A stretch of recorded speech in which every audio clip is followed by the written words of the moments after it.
હું આપ સૌનું સ્વાગત કરું છું. આજે આપણે સૌ નવી રાષ્ટ્રીય શિક્ષણ નીતિના 1 વર્ષ પૂર્ણ થયાની ઉજવણીના ભાગરૂપે ઓનલાઈન વેબિનારમાં જોડાયા છે. આપ સૌ સાથે છો એનો વિશેષ આનંદ છે. આજના વેબિનારની શરૂઆત સૌપ્રથમ ભારતીય પરંપરા અનુસાર પ્રાર્થનાથી કરીએ તો કોલેજની વિદ્યાર્થીઓને હું આમંત્રિત કરીશ કે તેઓ પ્રાર્થના રજૂ કરે. કાજલ, દક્ષા અને અંજલિ પ્રાર્થના રજૂ કરશે.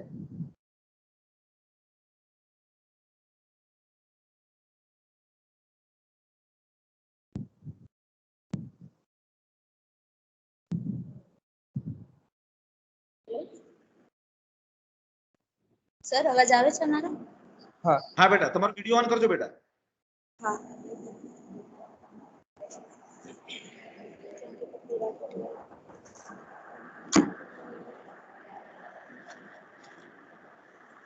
નમસ્કાર, સૌને સુપ્રભાત. તો આપણે પ્રોગ્રામની શરૂઆત પ્રાર્થનાથી કરીશું. એના સૌપ્રથમ એક શ્લોક.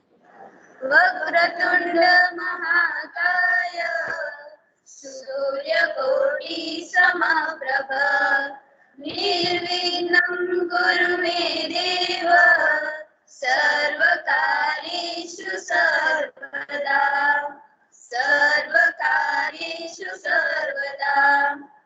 પેલા તો શિક્ષણ નીતિની વાત છે એટલે આપણે આપણી પ્રાર્થના સરસ્વતી માતાજી ની કરશું.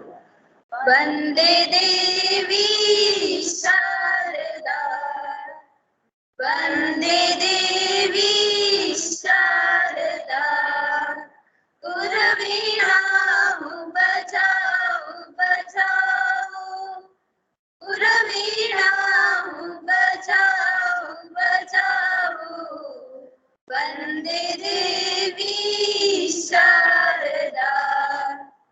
મંગલ ઉત્સવ આજ અનેરો મંગલ ઉત્સવ આજ અનેરો મોતી થકી હું વધાવું વધાવું મોતી થકી હું વધાવું વધાવું વંદે દેવી શારદા વંદે દેવી શારદા.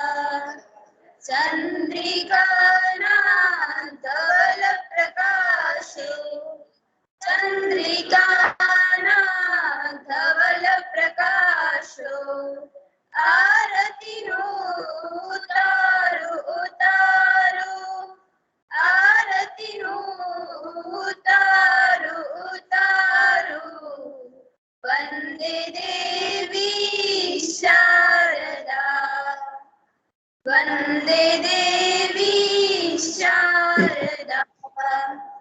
ચિર મનોહર કટકુટ પહેરી ચિર મનોહર કટકુટ પહેરી મયુર વિહારિણી લાવો આવો મયુર વિહારિણી આવો આવો વંદે દેવી શારદા વંદે દેવી શારદા. યુગ યુગના અંધારા ટાળો યુગ યુગના અંધારા ટાળો મન મંદિર સજાવું સજાવું મન મંદિર સજાવું સજાવું વંદે દેવી શારદા વંદે દેવી શારદા. Thank you. ખૂબ જ સરસ વિદ્યાર્થીઓને પ્રાર્થના રજૂ કરી. હવે પછીના કાર્યક્રમને આગળ વધારતા વેબિનારના કોઓર્ડિનેટર ડોક્ટર મુકેશ બાવળિયા સરને હું વિનંતી કરીશ કે તેઓ આ વેબિનારની રૂપરેખા રજૂ કરે.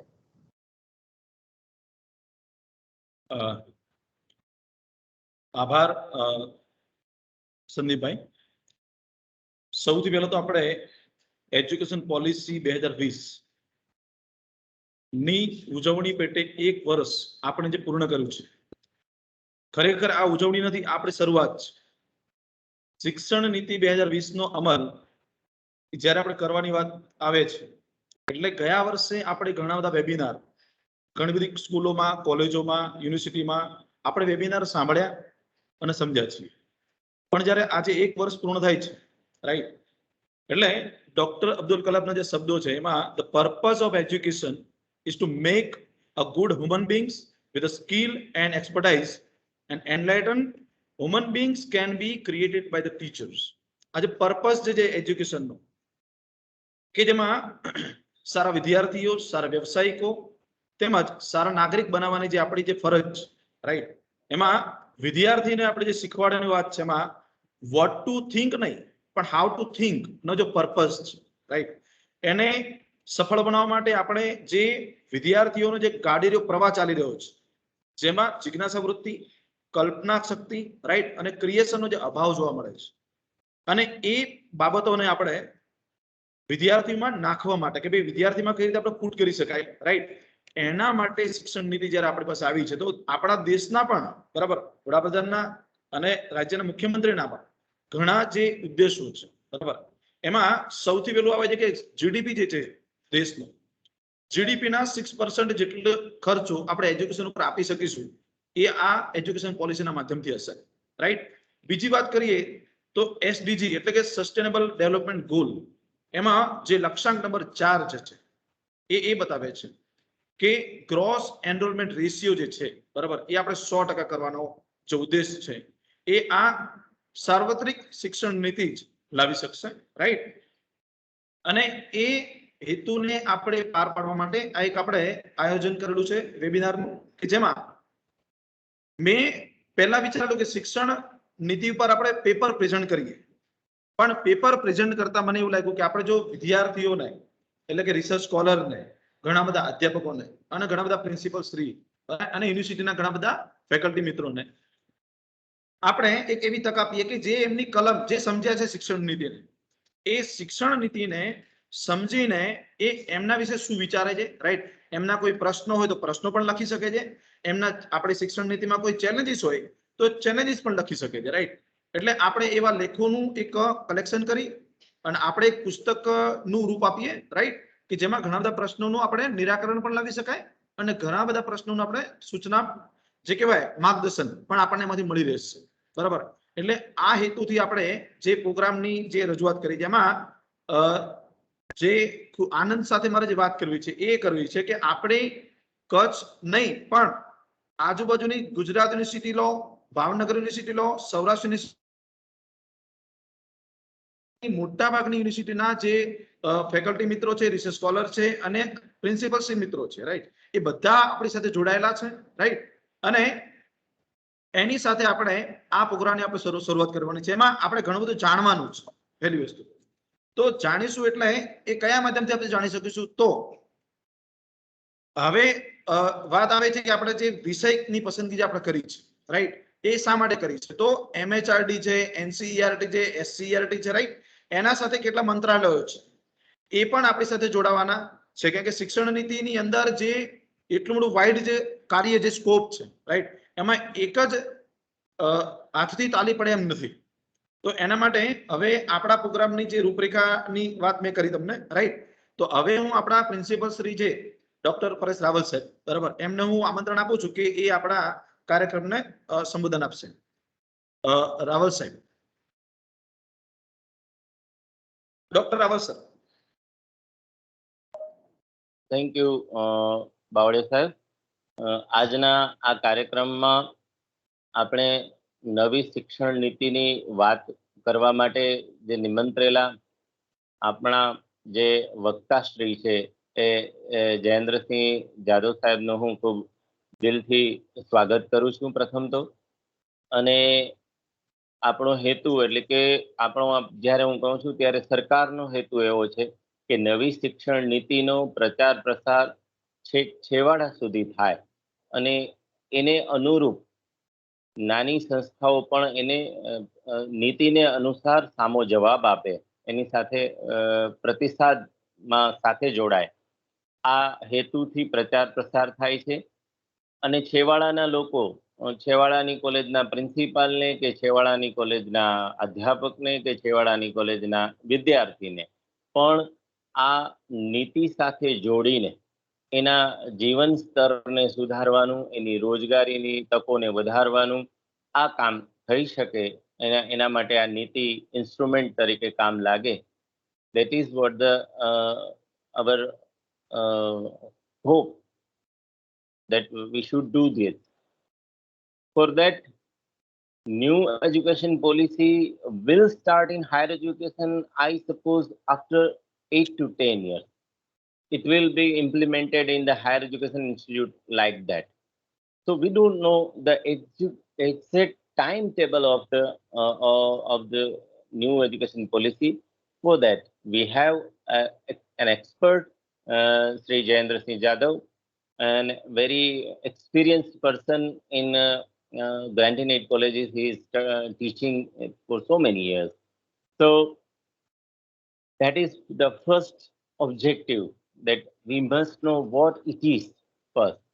Then in coming years, as an demographic changes are coming, at the moment we are facing the glut of youth in our demography. So many youth are sir તમે ઇંગ્લિશની સિવાય ગુજરાતીમાં બોલશો ને તો વધારે ખબર પડશે, કારણ કે અડધા લોકોને ઇંગ્લિશ નથી આવડતી. Thank you. વિદ્યાર્થીઓ મોટા પ્રમાણમાં જોડાયેલા છે, એટલે મારે ઇંગ્લિશમાં બોલવાને બદલે ગુજરાતીમાં જ બોલવું પડશે.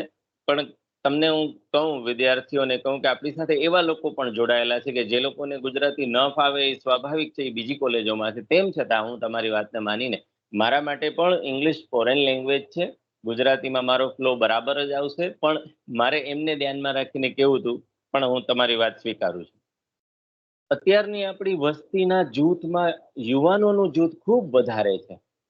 હવે આ લોકોને પૂરતી તક આપવી, એ લોકોને એમના જીવનમાં બહેતર કરવું, એ અત્યારની પરિસ્થિતિ છે. પણ આવનારા 10-15 વર્ષમાં આ જે આપણે જેને કહીએ છીએ કે વસ્તીમાં યુવાનોનું પ્રમાણ ખૂબ વધારે, એમાં મોટો ચેન્જ આવવાની 2 શક્યતા છે.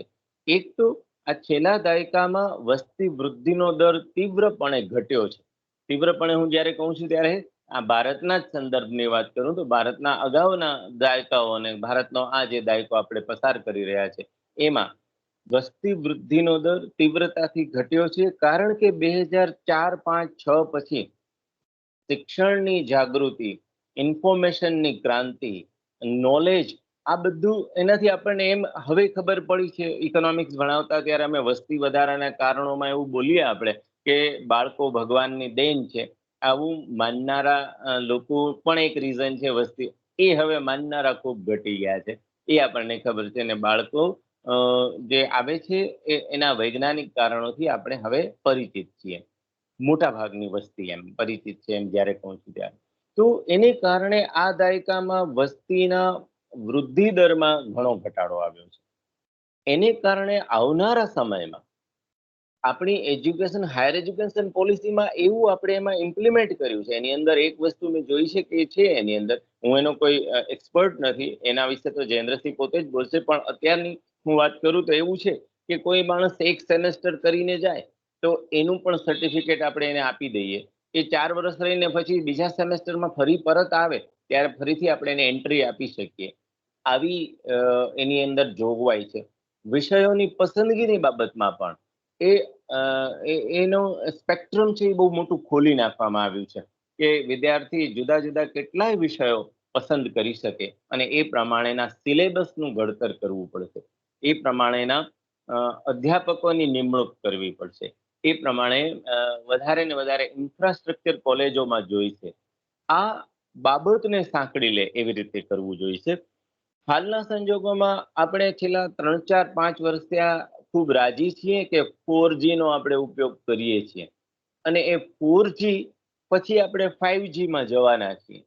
તો એ 4G થી 5G માં જ્યારે એન્ટ્રી કરીશું ત્યારે અત્યારે 4G માં જેટલા ટાવરનું ઇન્ફ્રાસ્ટ્રક્ચર જોઈએ તેના કરતાં 4 ગણા ટાવરનું ઇન્ફ્રાસ્ટ્રક્ચર જોઈએ. એટલે કોઈ કંપની આવવાની નથી, એટલે આપણે સેટેલાઇટનું રસ્તો વિચારી રહ્યા છીએ અને આના પ્લેયર્સ આવી રહ્યા છે.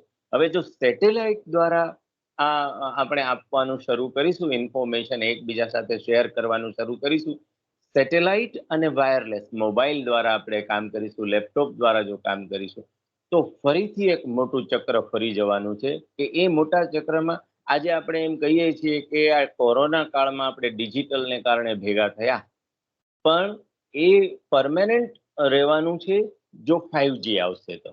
એ વાત પરમેનન્ટ થઈ જવાની છે અને કોલેજોના બિલ્ડિંગ છે એની રિક્વાયરમેન્ટ ઘટી જવાની છે. એટલે બે પ્રકારની શક્યતાઓ આપણે જોઈ રહ્યા છીએ. કાં તો મોટા ઇન્ફ્રાસ્ટ્રક્ચર વાળા બિલ્ડિંગ્સ જોઈશે અને કાં તો એ ઇન્ફ્રાસ્ટ્રક્ચર વિનાના બિલ્ડિંગ જોઈશે.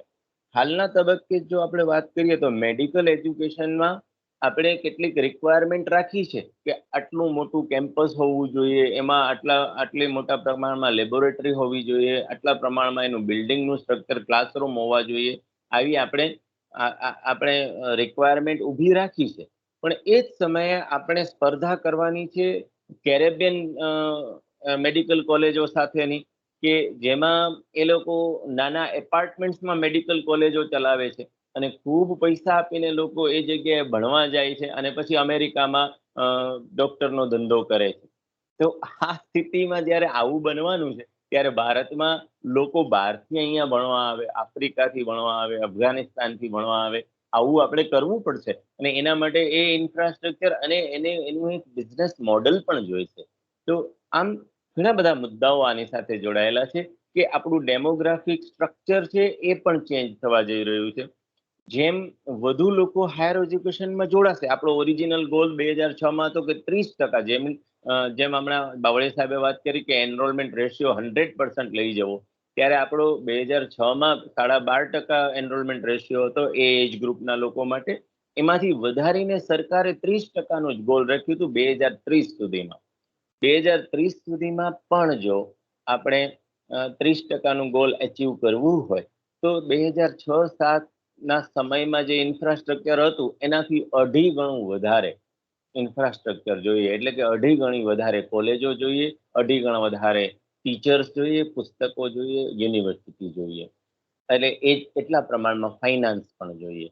એટલે તમે અત્યારે જે 1%થી 2%ની વચ્ચે જીડીપીનો આપણે યુઝ કરીએ છીએ હાયર એજ્યુકેશનની પાછળ, એનાથી પણ ઓછું, તો એમાંથી 6% સુધી લઈ જવું હોય તો એક મેસિવ હ્યુજ ઇન્વેસ્ટમેન્ટ જોઈએ, જે માત્ર અત્યારે આપણી પોલિસીમાં જ છે. પણ એ પોલિસી હોવાનો એક ફાયદો એ છે કે એને કારણે ભવિષ્યમાં ગવર્મેન્ટ આ બાજુ ઇન્વેસ્ટમેન્ટમાં વધારો કરવા માટેની એને જગ્યા અને પ્રેશર બંને પણ થશે.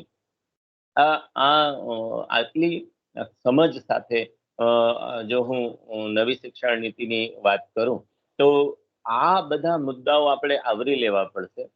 પછી જેમ લોકો હાયર એજ્યુકેશન વધુ લે છે એમ એની મેરેજની લાઈફ છે એ સંકોચાઈ જાય છે, મેરેજની એજ છે એ પાછળ જાય છે. હવે આ લોકોની ત્યાં સુધીમાં જીવનશૈલીમાં પરિવર્તન એવું આવી જાય છે કે એ લોકો એમ સમજતા થઈ જાય છે કે આપણે કોઈ આઈન્સ્ટાઈન તો છીએ નહીં કે આપણને એક ભવિષ્યની પેઢીની રિક્વાયરમેન્ટ રહે. એટલે એમાંના કેટલાય લોકો એમ કહેશે કે બાળક પસંદ જ નહીં કરે, એ પોતાના જીવનમાં એક વધારાની જવાબદારીને સ્વીકારવાનું એ પસંદ નહીં કરે. તો એવા પણ લોકો અસ્તિત્વમાં આવશે ને એ લોકો ફરીથી આવીને આપણી પાસે ભણશે. 35 વર્ષનો માણસ હશે, 8-10 વર્ષની નોકરી કરેલી હશે, 2 વર્ષનું એણે હાયર એજ્યુકેશન લીધું હશે અને બાકીનું પૂરું કરવા માટે આપણી પાસે આવશે. આવું બનશે. તો આ કેટલાય આસ્પેક્ટ્સ આની સાથે જોડાયેલા છે. હાલના સમયમાં પણ એવું જે કોલેજો દ્વારા હું અનુભવી રહ્યો છું એ એવું છે કે જે લોકો 30-35 વર્ષની ઉંમરને વટાવી ગયા હોય અને 20 વર્ષથી 40 વર્ષના ગાળામાં પોતાની જે ઇકોનોમિક સોશિયલ જે ગોલ હતા એ જો પૂર્ણ થયા હોય તો એને પણ નવું જાણવું છે. કથાઓમાં જવાને બદલે શેક્સપિયરના નાટકો શીખવા છે, કથાઓમાં જવાને બદલે એને કાલિદાસના નાટકો શીખવા છે. તો એના માટે પણ આપણે શોર્ટ ટર્મ કોર્સ કરી શકીએ. 60 કલાકનો એક કોર્સ, સર્ટિફિકેટ કોર્સ આપીએ કે એડવાન્સ ડિપ્લોમા એડવાન્સ ડિપ્લોમા એવા સ્ટેજથી આપણે આવી શકીએ. હવે જે ટેલેન્ટેડ પોતાના સબ્જેક્ટના જાણકાર અધ્યાપકો હશે અને આજની ટેકનોલોજીને ઉપયોગમાં લઈ શકતા હશે એવા લોકો આવા પોતાના કોર્સિસ લોન્ચ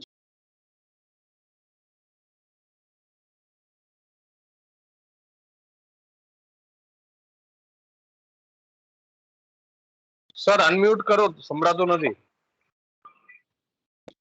પોતાની પેરેન્ટ સંસ્થાને પણ આની સાથે જોડી શકે, પોતે પોતાના ટેલેન્ટની મદદથી જો કોર્સ લોન્ચ કરે અને એમાં માણસોને જોઈન કરી શકે, લોકોને જે શીખનારા સ્ટુડન્ટને જોઈન કરી શકે, તો એ પોતાની ઇન્કમ કરી શકશે.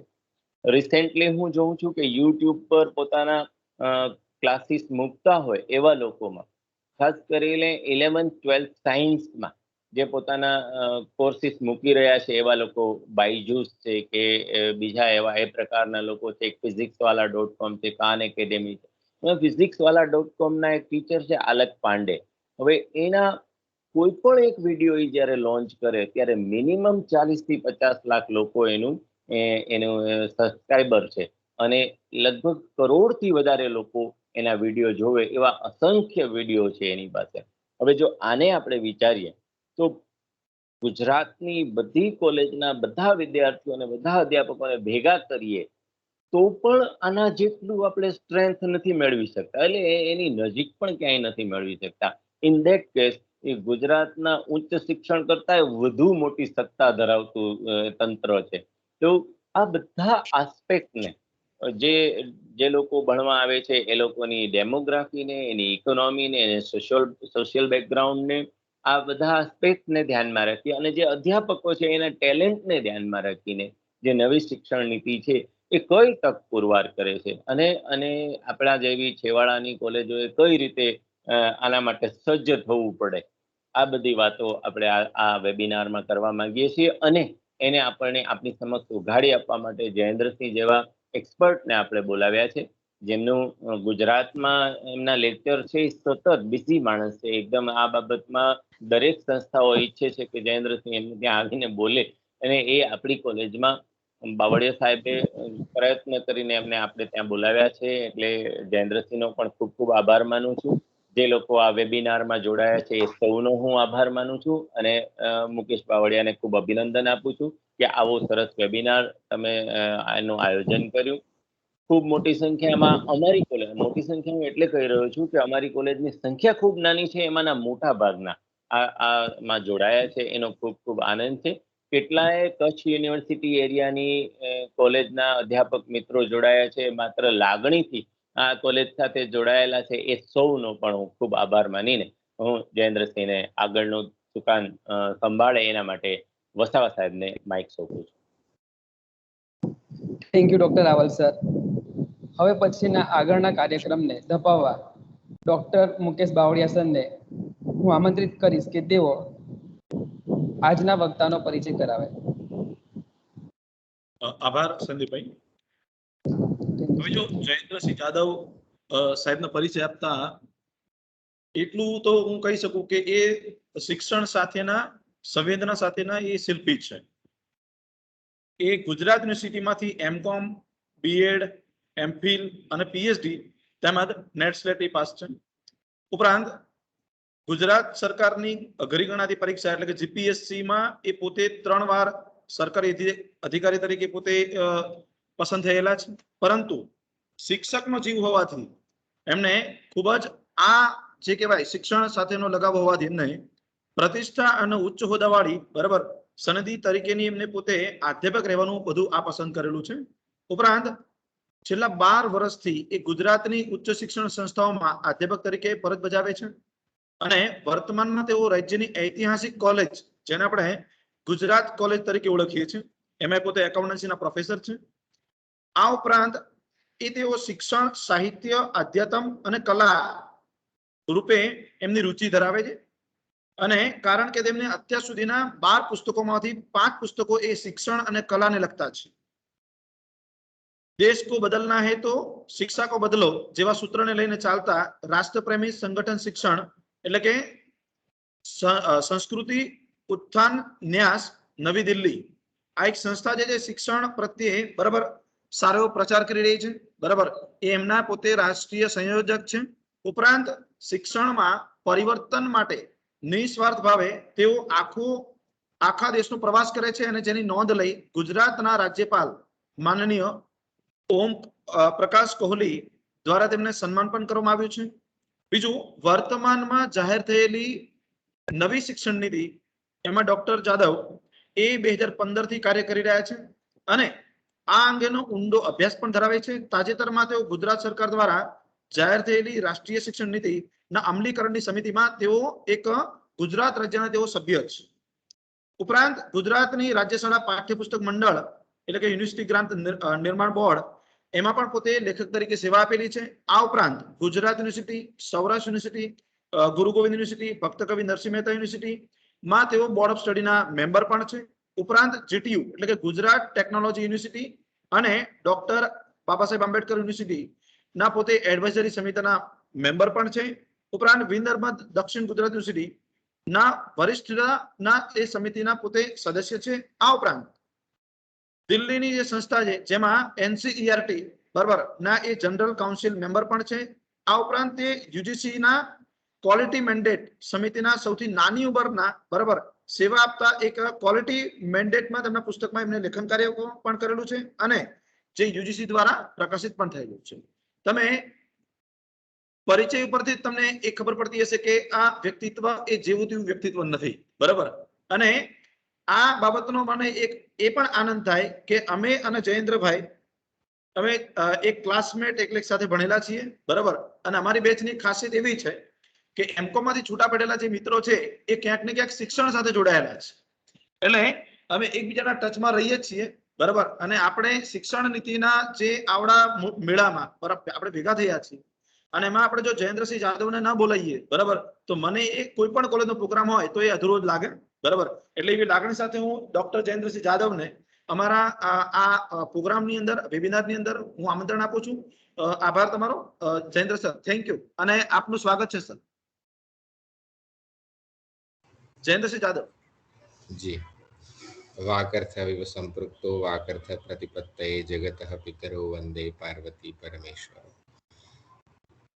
આજના કાર્યક્રમમાં ઉપસ્થિત એવા માનનીય પરેશભાઈ રાવલ સાહેબ, જેઓ શ્રી રાપરની સરકારી વિનયન અને વાણિજ્ય કોલેજનું સુકાન બહુ સરસ રીતે સંભાળી રહ્યા છે અને કોલેજની પ્રવૃત્તિઓ જોઈને ખૂબ આનંદ થાય છે. સાહેબ, આપને વંદન અને અભિનંદન. મારા મિત્ર એવા ડૉક્ટર મુકેશભાઈ બાવળિયા સુંદર સંચાલન કરી રહ્યા છે વસાવા સાહેબ, સૌ અધ્યાપક ભાઈ બહેનો અને વિદ્યાર્થી ભાઈઓ અને બહેનો, તમને બધાને હું જ્યાં પણ હું વ્યાખ્યાન આપું છું ત્યાં પહેલા બે વિનંતી કરું છું. તો આપ બધાને પણ એ બે વિનંતી કરવાની છે. એક તો એ કે હું અધ્યાપક છું એટલે સ્વાભાવિક રીતે વર્ચ્યુઅલ સ્ક્રીન સાથે અત્યારે આપણે જોડાવું પડી રહ્યું છે, પણ હું રેડિયો જોકી નથી એટલે તમારા ચહેરાઓ દેખાશે તો મને બોલવાની પણ મજા આવશે. વિદ્યાર્થીઓના કે સામેવાળા ઓડિયન્સના ભાવ સંવેદનો ઝીલીને જે માણસ બોલે છે એ વધારે સારું બોલી શકે છે. અને અધ્યાપકની તો સ્વાભાવિક રીતે એવી જ ટેવ હોય બરાબર કે જ્યારે આપણે ચહેરાઓને સામે જોઈએ તો જ આપણે વધારે સારો પ્રતિસાદ પ્રતિભાવ મળતો રહે તો આપણે વધારે સારું કરી શકતા હોઈએ છીએ. એટલે આપ સૌને વિનંતી છે કે આપ એક સ્થાને બેસી અને આ વ્યાખ્યાનને સાંભળશો અને આપનો વિડીયો કેમેરો જે છે એ ઓન રાખશો અને જે માઇક છે એ આપ મ્યુટ રાખશો તો આપને વધારે સારી રીતે આ વ્યાખ્યાન સાંભળવાની મજા આવશે. પહેલા તો હું મુકેશભાઈને ખૂબ ખૂબ અભિનંદન પાઠવું છું કે તેમણે આવી છેવાડાની અંતરિયાળ કોલેજમાં આવો સુંદર ઉપક્રમ ગોઠવી આપ્યો અને એના પરિણામ સ્વરૂપે આપણે સૌ અહીંયા ભેગા થયા છીએ. તો મુકેશભાઈ, આપનો ખૂબ ખૂબ આભાર કે આપે આ ઉપક્રમ જે છે સરસ રીતે ગોઠવી આપ્યો અને મને આપ સૌની વચ્ચે મારા વિચારો વહેંચવાની તક આપી. નવી રાષ્ટ્રીય શિક્ષણ નીતિમાં જતા પહેલા હું થોડોક ઇતિહાસની વાત કરી દઉં કે કેવી રીતે આ રાષ્ટ્રીય શિક્ષણ નીતિ બીજી નીતિઓ કરતા જુદી છે. ઘણા લોકોને એ પણ નથી ખબર હતી. એક મિત્ર મને બહુ અંગત રીતે સારી રીતે પૂછતા હતા કે જાદવ સાહેબ 2020માં નવી આવી તો જૂની ક્યારે આવી હતી અને જૂનીમાં શું હતું એ થોડુંક કહો, કારણ કે અમને તો એ ખબર નથી. તો આપણે ત્યાં મોટે ભાગે જે એકેડેમિક વર્ક જે કહી શકાય એવા પ્રકારનું વર્ક કરવાની ટેવ, સ્વાધ્યાય કરવાની ટેવ એ ધીરે ધીરે અધ્યાપકોમાં ઓછી થતી જાય છે અને એના પરિણામ સ્વરૂપે એવું જોવા મળે છે. બાકી ભૂતકાળમાં ગુજરાતે ખૂબ સારા વિદ્વતજનો આ ક્ષેત્રને આપ્યા છે અને ભવિષ્યમાં પણ આપતા રહેશે એવું આપણે માની લઈએ. અને એના માટે આવા ઉપક્રમો ગોઠવાતા રહે અને આમાંથી જેને રસ પડે 2-4 માણસોને આગળ પછી એના પર સંશોધન કરે, એના પર કંઈ કામ કરે, એના પર કંઈ લખે, તે વધુ અપેક્ષિત છે અને એના આધારે પોતાની સંસ્થાઓમાં એનું અમલીકરણ કરે તે અપેક્ષિત છે. મિત્રો, આપણે એવા અવસરે બેઠા છીએ. આવતીકાલે ભારત દેશની સ્વતંત્રતાને 75 વર્ષ પૂર્ણ થઈ રહ્યા છે. એટલે આપણે સૌ સ્વતંત્રતાનો અમૃત મહોત્સવ આવતીકાલે મનાવવાના છીએ. તો એની પણ આપ સૌને શુભકામનાઓ. આઝાદીને એ સ્વતંત્રતાના અમૃત પર્વના એક દિવસ અગાઉ આ કોલેજ પરિવાર વતી આપ સૌને શુભકામનાઓ પાઠવું છું. આપણે જાણીએ છીએ કે જ્યારે 18મી સદીમાં અંગ્રેજોનું શાસન અને અંગ્રેજો માત્ર વેપારી તરીકે આવેલા અને ત્યારે એક પુસ્તકમાં એવું નોંધાયું છે કે 18મી સદીમાં ભારતની અંદર 3,53,000 ગુરુકુળો હતા. અને એ પહેલા એવું કહેવાતું કે ભારત 7 લાખ ગામડાઓનો બનેલો દેશ છે, તો 7 લાખ જેટલા ગુરુકુળો ભારતમાં હતા. એટલે એવું કહી શકાય કે દરેક ગામને પોતાની નિશાળ હતી. આજે સ્વતંત્રતાના 75 વર્ષ પછી પણ દરેક ગામને પોતાની નિશાળ આપવામાં, માત્ર નિશાળની વાત કરું છું, પ્રાથમિક શાળાની, અને આપણે હજી 100% સ્કૂલ્સ આપણે ત્યાં નથી, આપણે આપી શક્યા નથી. જે આઝાદ ભારત પહેલા, અંગ્રેજો આવ્યા પહેલા ભારતમાં 7 લાખ ગામડાઓમાં 7 લાખ ગુરુકુળ બહુ સરસ રીતે શિક્ષા દીક્ષાનું કામ કરતા હતા. આવી ભવ્ય પ્રાચીન પરંપરાના આપણે વાહકો છીએ. તક્ષશિલા, નાલંદા, વલ્લભી વિશે આપણે બધા જાણીએ છીએ, એટલે હું એમાં જતો નથી. એટલે એક ભવ્ય સાંસ્કૃતિક અને શૈક્ષણિક વારસો આપણને પ્રાપ્ત થયેલો છે. એવું કહેવાય છે કે દુનિયાના 41 દેશોના લોકો ભારતમાં એ સમયે તક્ષશિલા, નાલંદા, વલ્લભીમાં ભણવા માટે આવતા હતા. એટલે એક બહુ જ સમૃદ્ધ વારસો આપણને પ્રાપ્ત થયેલો. ત્યાર પછી આપણે જાણીએ છીએ મેકોલે મિનિટ્સ આવી 1835 પછી. અંગ્રેજી શિક્ષણ પદ્ધતિ ભારતમાં આવી. અંગ્રેજોએ એક પ્રકારનું એવું શિક્ષણ કે જેના કારણે એમને જેવા નાગરિકો જોઈએ છે, એમને જેવા લોકો જોઈએ છે, એવા પ્રકારનું એક શિક્ષણ આપવાની શરૂઆત કરી અને અંગ્રેજી શિક્ષણ પ્રથાની શરૂઆત થઈ. આપણે 1947માં આઝાદ થયા. આપણે એવું કહીએ છીએ કે સ્વતંત્ર થયા. સ્વતંત્રનો અર્થ શું છે? સ્વતંત્રનો અર્થ એ છે કે દરેક ક્ષેત્રોમાં આપણા પોતાના તંત્રો હોય. એટલે શિક્ષણનું તંત્ર આપણું હોય, પોલીસ તંત્ર આપણું હોય, ન્યાય તંત્ર આપણું હોય, વહીવટી તંત્ર આપણું હોય. આવા બધા જ તંત્રો આપણા હોય એને જ આપણે સ્વતંત્ર કહી શકીએ. તો શું આપણે 1947માં સ્વતંત્ર થયા તો શૈક્ષણિક રીતે આજે પણ આપણું પોતાનું તંત્ર છે ખરું? એ વિચારવાનો પ્રશ્ન એ 75 વર્ષથી આપણે એના ઉપર કામ કરી રહ્યા હતા. એ તંત્ર આપણું હોવું જોઈએ, પણ છે ખરું? તો આજે પણ અત્યારે જે પ્રણાલીમાં આપણે કામ કરીએ છીએ એમાં વાત કરીએ તો આપણું પોતાનું તંત્ર નથી એવું કહી શકાય. અંગ્રેજોએ જે છોડીને ગયા હતા એ સાપ ગયા ને લીસોટા રહ્યા, તો હજી એ લીસોટા ચાલુ જ છે આ શિક્ષણ પદ્ધતિ દ્વારા. તો 1947માં આઝાદ થયા પછી શિક્ષણ માટે પહેલો પ્રયત્ન જે આપણે કર્યો, ઉચ્ચ શિક્ષણ માટેનો જે પ્રયત્ન છે એ આપણે ત્યાં કર્યો. અંગ્રેજોએ પહેલી 4 યુનિવર્સિટીઓ સ્થાપેલી અને ત્યાર પછી એ 1948માં આપણે રાધાકૃષ્ણન કમિશન લઈ આવ્યા. It was dedicated four higher education, specially it was specially મેન્ટ four higher education. ઉચ્ચ શિક્ષણ માટે ડોક્ટર સર્વપલ્લી રાધાકૃષ્ણનની અધ્યક્ષતામાં આપણે રાધાકૃષ્ણન કમિશન લાયા. એની પણ ભલામણો ખૂબ સારી હતી, પણ એ ભલામણો પૂરતી સ્વીકાર નથી. આજે આપણે જે યુજીસી કહીએ છીએ, યુજીસીની પરિકલ્પના, યુજીસીની સ્થાપના 1956માં થઈ છે, પણ યુજીસીની જે પરિકલ્પના છે એ આખી રાધાકૃષ્ણન કમિશને આપેલી છે. એટલે બહુ સરસ ડ્રાફ્ટ એનો હતો, પણ સંપૂર્ણપણે અમલ ન થઈ શક્યો, એટલે એટલા પરિણામો ના આપી શક્યા આપણે. બાકી બહુ સરસ ડ્રાફ્ટ રાધાકૃષ્ણન કમિશનનો હતો. રાધાકૃષ્ણન કમિશને ઉચ્ચ શિક્ષણ માટે કામ કર્યું. 1952માં આપણને એવું લાગ્યું કે આપણા માધ્યમિક શિક્ષણનો ડ્રોપ આઉટ રેટ બહુ વધારે છે, ઇક્વિટીને એક્સેસ નથી, તો આપણે એના માટે મુદ્દલિયાર કમિશન લાવ્યા.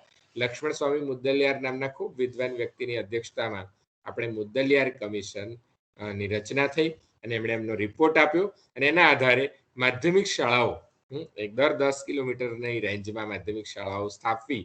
પહેલા 15 કિલોમીટર, પછી 10 કિલોમીટર એવું ત્યાંથી નક્કી થયું અને એના પરિણામ સ્વરૂપે ગુજરાતમાં પણ તમે જો અનેક માધ્યમિક શાળાઓ ગ્રાન્ટીનેટ સ્ટ્રક્ચરની શરૂ થઈ, જે ટ્રસ્ટના હેઠળ ટ્રસ્ટના દાનથી શરૂ થઈ. મુદ્દલિયાર કમિશનની ભલામણ હતી. ઇટ વોઝ ડેડિકેટેડ ટુ માધ્યમિક શિક્ષણ. ત્યાર પછી પ્રોફેસર દૌલતસિંહ કોઠારી આવ્યા, એમનું કોઠારી કમિશન આવ્યું. આપણે સૌ જાણીએ છીએ 1964માં એક બહુ સરસ વાત આપણે ક્લાસમાં કાયમ કરતા હોઈએ છીએ કે ભારતનું ભાવિ તેના વર્ગખંડોમાં આકાર લઈ રહ્યું છે. એ કોઠારી કમિશનનું વાક્ય છે. અને 1964માં કોઠારી કમિશને જે રિપોર્ટ આપ્યો, ખાસ કરીને પ્રાથમિક શિક્ષણ પરનો રિપોર્ટ એનો બહુ જ સરસ હતો. અને એના આધારે 1968માં સ્વતંત્ર ભારતની પહેલી શિક્ષણ નીતિ તૈયાર થઈ. અને એ શિક્ષણ નીતિ 1968માં ઇન્દિરા ગાંધી સરકારે અમલમાં મૂકી. ત્યાર પછી 1986માં બીજી શિક્ષણ નીતિ આવી. રાજીવ ગાંધીને લાગતું હતું કે આપણે નવું કંઈક શિક્ષણમાં કરવું જોઈએ. એના પરિણામ સ્વરૂપે પ્રયત્નો ચાલતા હતા. અને પછી 1986માં એ એક national policy on education NPE આવી, જે 10+2+3 અત્યારે ચાલી રહ્યું છે. એ 1986ની નીતિની દેન છે, 10+2+3. અને 92માં એમાં સુધારા કરવામાં આવે એટલે 86-92ની નીતિ કહેવામાં આવે છે. તો આપણે જોઈએ તો કુલ મળીને ભારત સ્વતંત્ર ભારતના ઇતિહાસમાં જે કંઈ શિક્ષણમાં કામ થયું છે, ટુકડા ટુકડાઓમાં કામ થયું છે. સ્વતંત્ર રીતે કેજી થી લઈ અને પીજી સુધીના શિક્ષણનો વિચાર એક સાથે કરવો જોઈએ. એના કારણે તમે જુઓ કે કેટલા બધા વિરોધાભાસ જોવા મળે છે તમને. હાયર એજ્યુકેશન અને સ્કૂલ એજ્યુકેશનમાં ખૂબ મોટા વિરોધાભાસ.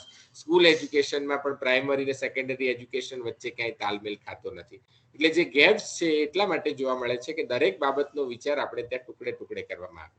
તમે જુઓ, આપણે ત્યાં ગુરુકુળ શિક્ષા પરંપરામાં 16 વર્ષનું શિક્ષણ આપવામાં આવતું હતું. 16 વર્ષ એક જ ગુરુ એક જ આશ્રમમાં રહી અને વિદ્યાર્થી ભણે તો પણ કેટલો બધો સ્કિલ્ડ વિદ્યાર્થી પેદા થતો હતો.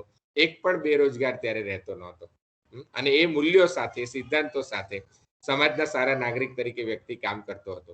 આ અલગ અલગ રીતે ટુકડા ટુકડામાં વિચાર કરીને આપણે શિક્ષણ પ્રક્રિયામાં ખૂબ નુકસાન કર્યું છે એમ માનીને 2014માં કેન્દ્ર સરકારે પહેલીવાર આના વિશે વિચારવાનું શરૂ કર્યું. અને આપણે 2020માં 29 જુલાઈના રોજ રાષ્ટ્રીય શિક્ષણ નીતિ આ દેશની સામે ખુલ્લી મૂકી. હવે આ જે રાષ્ટ્રીય શિક્ષણ નીતિ જે છે, બરાબર, એમાં કેજી થી લઈને પીજી સુધી, આમ તો હું કહું તો -9 થી લઈને બાળકના જન્મ પહેલા ગર્ભ સંસ્કારની વાત કરીને ત્યારથી લઈ અને છેક બાળક સમાજમાં જાય છે, વિદ્યાર્થી સમાજમાં એક સારા નાગરિક તરીકે જાય છે, ત્યાં સુધીની વાત, અને જીવન જીવવા માટે શિક્ષણ, ત્યાં સુધીની વાત આ રાષ્ટ્રીય શિક્ષણ નીતિમાં કરવામાં આવી છે. બીજું કે અત્યાર સુધી નીતિઓ આપણે જોઈએ છે, આપણે ત્યાં નીતિઓ તો સારી ઘડાય પણ એનું અમલીકરણ નહોતું થતું. એટલે અમલીકરણ માટેનો પણ ખૂબ સુંદર પ્લાન એ અહીંયા આપવામાં આવ્યો છે.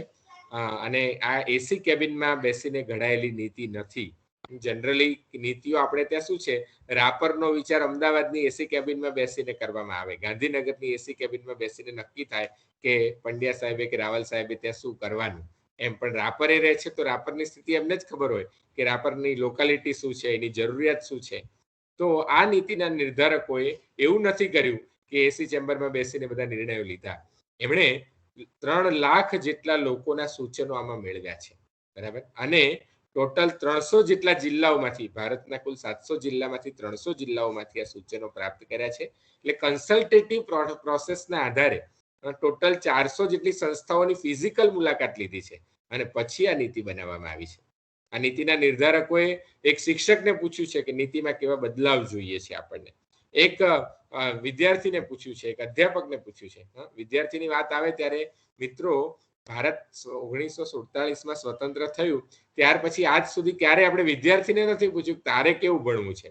આજે પહેલી વાર 2020ની નીતિમાં 50,000 જેટલા વિદ્યાર્થીઓનો સર્વે કરીને આપણે પૂછ્યું છે કે તારે કેવા પ્રકારનું શિક્ષણ જોઈએ છે, વોટ ઇઝ યોર નીડ.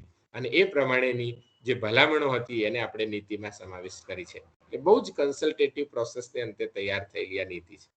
હવે રાવલ સાહેબનો જે પ્રશ્ન હતો કે આ નીતિ લાગુ ક્યારે થશે, સરસ બની ગઈ છે. આઝાદ ભારતમાં ન ક્યારેય ન આવી હોય એવી સરસ નીતિ આપણે બનાવી છે. લાગુ ક્યારે થશે? તો મિત્રો, ઘણા આમાં મિસકન્સેપ્શન ઘણા બધા છે, એટલે હું તમને સ્પષ્ટતા કરી દઉં એ માટે.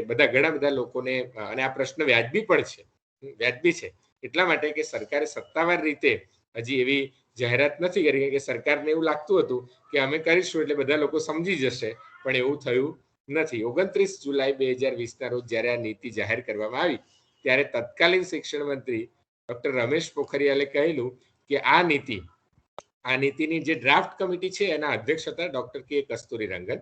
આપણા ગુજરાતમાં જેમણે શિક્ષણ લીધું અને ઇસરોના ચેરમેન હતા, ખૂબ મોટા વિશ્વ વિખ્યાત વિજ્ઞાની છે. એમને આપણે આ સમિતિની અધ્યક્ષતા એમણે કરેલી હતી. તો એમણે એ સૂચન કરેલું, એટલે આખી કમિટી વતી, કે જે આપણે ministry of human resource development MHRD જેને કહેતા હતા, એ મિનિસ્ટ્રીનું નામ બદલવું જોઈએ. કારણ કે હ્યુમન રિસોર્સ ડેવલપમેન્ટનું કામ આપણે નથી કરતા. ભારતની કલ્પના તો કંઈક શિક્ષણની જુદી છે. ભારતમાં તો શિક્ષણ એટલે શું? સા વિદ્યાય વિમુક્તય, જે બધા જ બંધનોમાંથી મુક્ત કરાવે છે એ વિદ્યા છે. એટલે માણસને એકમાત્ર હ્યુમનને રિસોર્સ ના કહી શકાય. હ્યુમન તો એવો રિસોર્સ છે કે જગતના અનેક રિસોર્સિસને ભેગા કરી શકે છે. એટલે human is intellectual, it is intellectual capital. અને એટલે સા વિદ્યાય વિમુક્તયના અંતર્ગત આપણે મિનિસ્ટ્રી ઓફ એજ્યુકેશન એવું નામ આપવું. અને 29 જુલાઈ 2020 ના રોજ આપણે નામ નવું આપ્યું કે ministry of human resource development જગ્યાએ મિનિસ્ટ્રી ઓફ એજ્યુકેશન. અને ત્યારે તત્કાલીન શિક્ષણ મંત્રીએ કહ્યું કે આજથી આ નીતિના અમલની શરૂઆત થઈ ગઈ છે. એટલે નીતિના અમલની શરૂઆત થઈ ગઈ છે. હવે જે આખો ડ્રાફ્ટ તૈયાર થયો છે એમાં બધું જ સરકારે કરવાનું હોય. નીતિ એટલે શું? આપણે એવું માનીએ છીએ કે સરકાર બધા સૂચનો કરે, સરકાર GR કરે, એના આધારે તૈયાર થાય. તો એકચ્યુઅલી એવું હોતું નથી. આ નીતિમાં એ સ્વાયત્તતા આપવામાં આવી છે કે શિક્ષણ એ સરકાર કરતા સમાજનો વિષય હોવો જોઈએ. બધું જ સરકાર આધારિત ન હોવું જોઈએ, એવું નીતિ સ્પષ્ટ કહે છે. અને એના પરિણામ સ્વરૂપે આપણે સૌએ આગળ આવવું પડશે. અત્યારે બધા રાહ જોઈ રહ્યા છે કે સરકાર ક્યારે પરિપત્ર કરે, ઉપરથી આવે ને અમે કંઈક લાગુ કરીએ. એવું છે જ નહીં.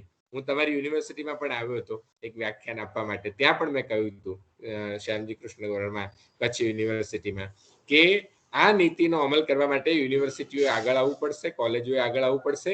ભારતમાં અત્યારે 1000 યુનિવર્સિટી 50,000 કોલેજીસ છે. તો આ બધાએ સાથે પ્રયત્ન કરવો પડશે.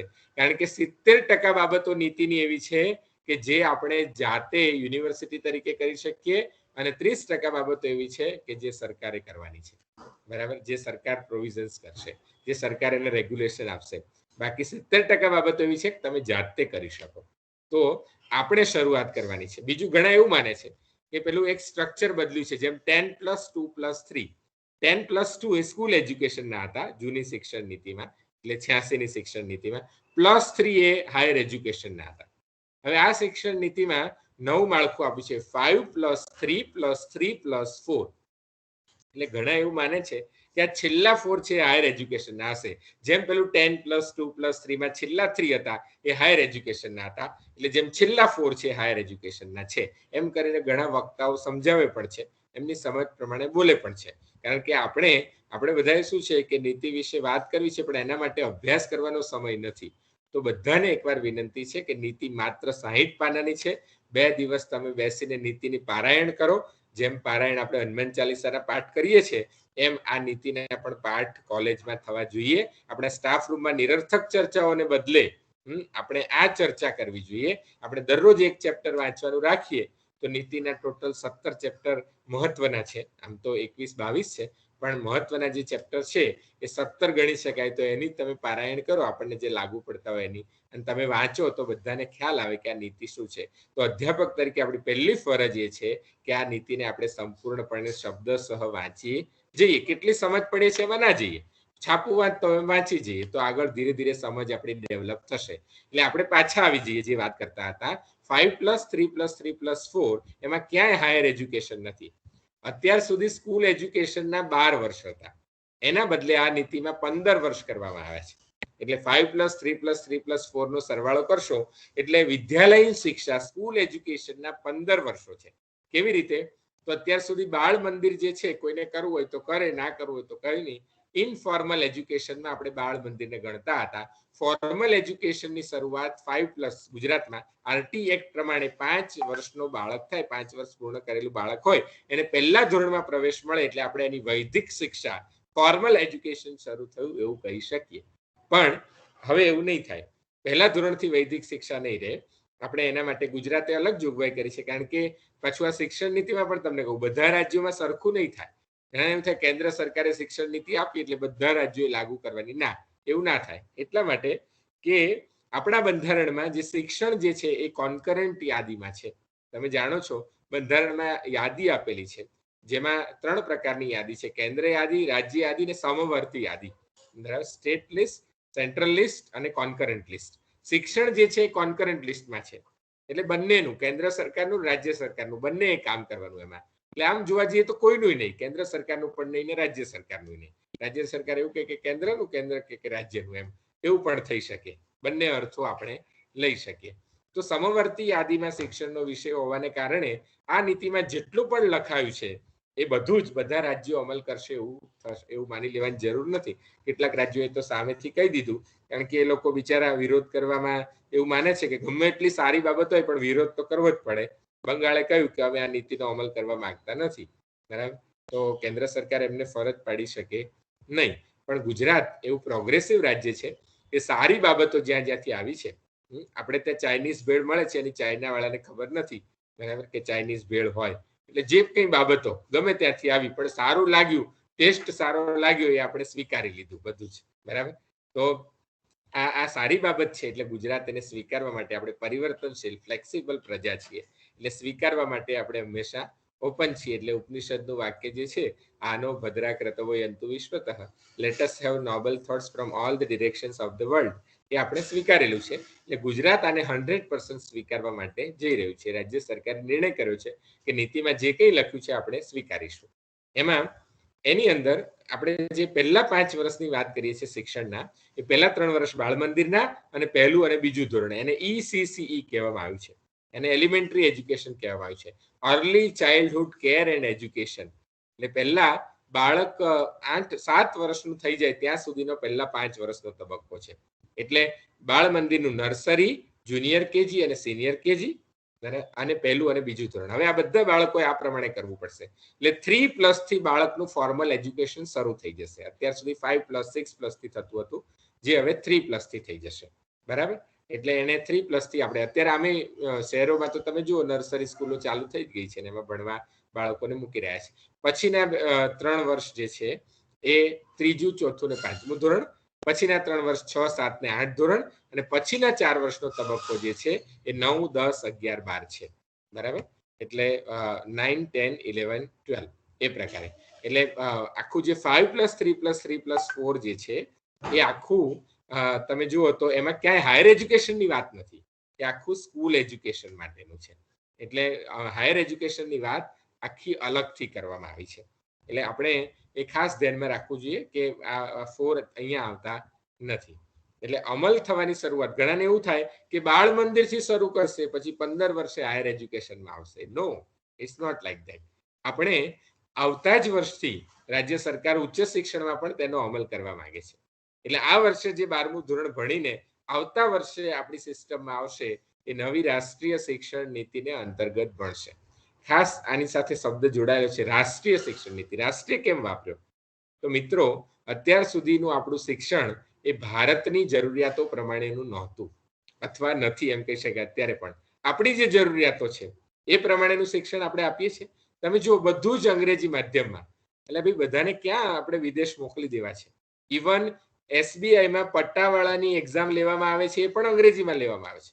મને તો ખબર નથી પડતી કે પટ્ટાવાળો કેટલા લોકો સાથે અંગ્રેજીમાં વાત કરવાનો છે, કે એનો મેનેજર દિવસમાં કેટલી વખત અંગ્રેજીમાં એની સાથે. પટ્ટાવાળા માટે અંગ્રેજીની જરૂરિયાત છે કે એની સ્કિલની જરૂરિયાત છે? આપણે કોલોનિયલ માઇન્ડસેટથી એટલા બધા પીડાઈએ છીએ કે આપણી દરેક, અને એના કારણે શું થાય છે તમે જુઓ કે આપણો સાહેબ રાવલ સાહેબ, આપણે સ્વીકારવું પડશે કે આપણો ઇલેક્ટ્રિકલ એન્જિનિયર એ જ્યારે બંગલામાં રહેવા જાય છે અને એ બંગલામાં રાત્રે લાઇટ જતી રહે છે, તો એ પહેલો ફોન કોને કરે છે? એ પહેલો ફોન વાયરમેનને કરે છે. અને વાયરમેનની ક્વોલિફિકેશન શું હોય છે? એની ક્વોલિફિકેશન હોય છે માત્ર ITI, 10 ફેલ. અને તમે જુઓ, એ વાયરમેન હોય કે આપણો ફિટર હોય કે આપણો ટર્નર હોય, એ આખી માની લો કે ગાડી જે છે એ બંધ પડી ગઈ હોય તો એ ગમે તેવી સારી ગાડી હોય, તમે જુઓ કે સારામાં સારા મિકેનિક્સ જે છે, મિકેનિકલ એન્જિનિયર છે, એ નથી કરી શકતા. એ આપણો રાપરનો યુવાન જે 10 ફેલ છે એ કરી શકે છે. પણ એ યુવાન મિકેનિકલ એન્જિનિયર કેમ ન થઈ શક્યો એ વિચારવાની આજે જરૂરિયાત છે. કારણ કે આપણી શિક્ષણ પ્રણાલીએ એને જે ભણવું છે તો ભણાવ્યું જ નહીં. એની જે સ્કિલ છે એ સાબિત કરવાની તક જ ના આપી. એને કહ્યું ના, તું X અને Y ભણ, તું એલ્જિબ્રા જ ભણ, તારે અંકગણિત નહીં ભણવાનું. ભલે એને અંકગણિત સારામાં સારું આવડતું હોય. એ આ લાખોના હિસાબ મોઢે કરી શકતો હોય પણ એક્સ અને વાય માંથી આપણે એને બહાર ન કાઢે. તારે કેમેસ્ટ્રી ફરજિયાત ભણવું પડશે એવું આપણે એને કહ્યું. ખરેખર એને રસ જ નથી.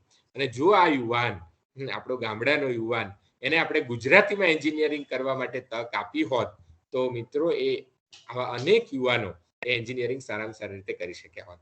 આપણા રાજ્યપાલ શ્રી બહુ સરસ ઉદાહરણ આપે છે કે હું એકવાર મારી પાસે એમ્બેસેડર ગાડી હતી અને લઈને રિપેર કરાવવા માટે ગયો તો મિકેનિકલ એન્જિનિયરે કહ્યું, એ કંપની વાળાએ, એમ્બેસેડર કંપની વાળાએ, કે સાહેબ આમાં તો તમારે એ જમાનામાં 5,000 રૂપિયા ખર્ચો આવશે. તો 5,000 એ જમાનામાં 1970 ની વાત છે, બહુ મોંઘા કહેવાય, બરાબર, કે 5,000 રૂપિયા આટલો મોટો ખર્ચો એમ. અને પછી એ કોઈ ગામડાના વ્યક્તિને કહ્યું અને 4 છોકરાઓએ ભેગા થઈને ગાડીને રિપેર કરી દીધી માત્ર 200 રૂપિયામાં. આખી ગાડી રિપેર થઈ ગઈ અને સાહેબ ખુશ થઈ ગયા. પૂછ્યું, તું કેટલું ભણ્યો છું? કે સાહેબ હું 8મું ધોરણ ભણીને છોડી દીધું છે. કેમ? તો કે આગળ અભ્યાસમાં ઇંગ્લિશ આવતું હતું, ઇંગ્લિશ ફરજિયાત હતું, અમને ઇંગ્લિશ આવડતું નહોતું ગામડામાં, એટલે પછી અભ્યાસ છોડી દીધો એમ. તો તમે જુઓ, માત્ર એક ભાષાને કારણે આજે ભારતમાં રાવલ સાહેબ 5 કરોડ વિદ્યાર્થીઓ એવા છે કે જે માત્ર માધ્યમને કારણે જેને ડ્રોપ આઉટ છે, માત્ર માધ્યમને લીધે અભ્યાસ છોડી દીધો છે. કે એન્જિનિયરિંગ કે ડિપ્લોમા અમુક રાજ્યોમાં અંગ્રેજી માધ્યમ વધતું જાય છે ફરજિયાત, અને એના કારણે આપણે જોઈએ છીએ કે સાઉથ વાળા જે છે ને એ બહુ જો અંગ્રેજી સારું બોલી શકે છે. તો એવું નથી કે અંગ્રેજી સારું બોલી શકાય એ જ વિદ્વાન હોય છે, બરાબર. આ નીતિમાં એનો છેદ ઉડાડી દેવામાં આવ્યો છે. મિત્રો, હમણાં જ નવી રાષ્ટ્રીય શિક્ષણ નીતિને જાહેર કરી 1 વર્ષ થયું ત્યારે આપણા સન્માનીય યશસ્વી પ્રધાનમંત્રી શ્રી નરેન્દ્રભાઈ મોદી સાહેબે આખા દેશને સંબોધન કર્યું અને જાહેરાત કરી કે AICTE દ્વારા હવે આ નવી રાષ્ટ્રીય શિક્ષણ નીતિને અંતર્ગત ભારતની 8 ભાષાઓમાં એન્જિનિયરિંગ ઓફર કરવામાં આવશે. અને એના બીજે જ દિવસે આપણી ગુજરાત ટેકનોલોજીકલ યુનિવર્સિટી GTU એ પરિપત્ર કર્યો કે જેને પણ ગુજરાતીમાં એન્જિનિયરિંગ ક્લાસ શરૂ કરવા હોય એ આવેદન આપે, અમે તાત્કાલિક એને મંજૂરી આપવાના છીએ. એટલે આ નીતિનો અમલ થવાની શરૂઆત જે છે એ થઈ ગઈ છે. એટલે આપણે એ નીતિનો અમલ થવા માટે વેઇટ કરવાની જરૂર નથી. આપણે જેટલું કરી શકતા હોય આપણી કક્ષાએથી શરૂઆત કરવાની છે. નીતિમાં પહેલી મહત્વની બાબત જે ઉચ્ચ શિક્ષણમાં કરવામાં આવી છે એ મલ્ટિપલ એન્ટ્રી અને એક્ઝિટની બાબત છે. બહુ સરસ જોગવાઈ એ કરવામાં આવી છે. કારણ કે તમે જુઓ, ગામડામાં ખાસ પ્રશ્ન જોવા મળે છે કે વિદ્યાર્થી કોલેજમાં આવ્યો, પહેલું વર્ષ ભણ્યો, લગ્ન થઈ ગયા, બાપાની દુકાને બેસી ગયો અને ભણવાનું છોડી દીધું. 2 વર્ષ ભણ્યો, છોડી દીધું. આવા ડ્રોપ આઉટના કિસ્સા, અનેક કિસ્સા સામે આવે છે. અને માનનીય રાવલ સાહેબે સરસ વાત કરી કે GER જે છે આપણો, આપણે ડેવલપ કન્ટ્રીમાં જવું હશે, બાવળિયા સાહેબે પણ કહ્યું, તો આપણો 50% GER આ નીતિ પણ કહે છે 2035 સુધી આપણે આ GER જે છે એ લઈ જવાનો છે 50% સુધી. અત્યારે હાલ આપણે 28% છીએ, પણ 2035 સુધી આપણે 50% લઈ જઈશું. બીજી મહત્વની બાબત, ઘણાને એવું લાગે છે કે આ નીતિ અમલમાં આવશે એટલે બધું રાતોરાત બદલાઈ જશે. તો હું હસતા હસતા કાયમ કહું છું બાવળિયા સાહેબ કે આ નોટબંધી નથી કે પ્રધાનમંત્રીજી સાંજે આવે અને કહે કે કાલથી 500 ને 1000 ની બંધ, એટલે એ બંધ થઈ જાય અને પછી બીજે દિવસે 2000 ની આવી જાય. આવું આમાં ના થઈ શકે, બીકોઝ ઇટ ઇઝ ટ્રાન્સફોર્મેશન. આ ટ્રાન્સફોર્મેટિવ પ્રોસેસ છે, આમાં સમય લાગે. એટલે ધીરે ધીરે જેટલું થઈ શકે એટલું આવતા વર્ષે કરીશું, 23માં કરીશું, 24માં કરીશું, 25માં કરીશું, છેક 2035 સુધી કરીશું. એટલે આ નીતિના અમલ માટેની જે ટાઈમ ટેબલ જે આપ્યું છે, બરાબર, એ 2035 સુધીનું ટાઈમ ટેબલ છે. એમાં બધું જ નિશ્ચિત કરીને આપ્યું છે. 22માં શું કરવાનું છે, 23માં શું કરવાનું છે, 24માં શું કરવાનું છે, 35માં શું કરવાનું છે. આપણે પણ અધ્યાપક તરીકે જે અઘરામ અઘરું હોય ને એને પહેલું પકડીએ, બરાબર. એટલે કારણ કે આ MA શિક્ષણ પદ્ધતિની વાત છે કે આપણે, તમે જુઓ, પહેલા તમે ભણ્યા છો એ બધું અઘરું જ, અઘરા ચેપ્ટર્સ જે છે, બરાબર, એમાં પહેલા ધ્યાન આપીએ કે આ તો તૈયાર કરવું જ પડશે, નહીતર નહીં આવડે. અઘરા વિષયો ઉપર ટ્યુશન બંધાવવાની પ્રથા, એના પર ફોકસ પહેલેથી આપણો માઇન્ડસેટ જ એવો બન્યો કે અઘરાને પહેલા પકડી લઈએ એટલે જે સહેલું છે એ તો હાથમાંથી જ જતું રહે, એના ઉપર આપણે ફોકસ જ નથી કરતા. તો ઘણા લોકો મને પૂછે છે કે સાહેબ આ ડી-એફિલિએશન ની વાત છે, બધી કોલેજોને મુક્ત કરશો તો ડિગ્રીઓ વેચાવા નહીં માંડે? એટલે ભાઈ કોણે કહ્યું કે આવું કરવાના છે? તમે ખાલી અર્થઘટન કરો છો, આવું કઈ છે નહીં. આ બધું જ હજી તો બહુ જ કન્સલ્ટેટિવ પ્રોસેસને અંતે છેક 2030માં કરવાનું છે. તો મેં કીધું તમને ખબર છે 22માં શું કરવાનું? તો કે ના, એ નથી ખબર. તો મેં કીધું તો 30ની વાત કેમ કરો છો? અત્યારે 22ની વાત કરો કે 22માં જે કરવાનું છે, 23માં જે કરવાનું છે એની વાત અત્યારે આપણે કરીએ. એટલે કેટલીક બાબતો જે સરકાર નિર્ણય લેવાની છે એને આપણે છોડી દેવી જોઈએ.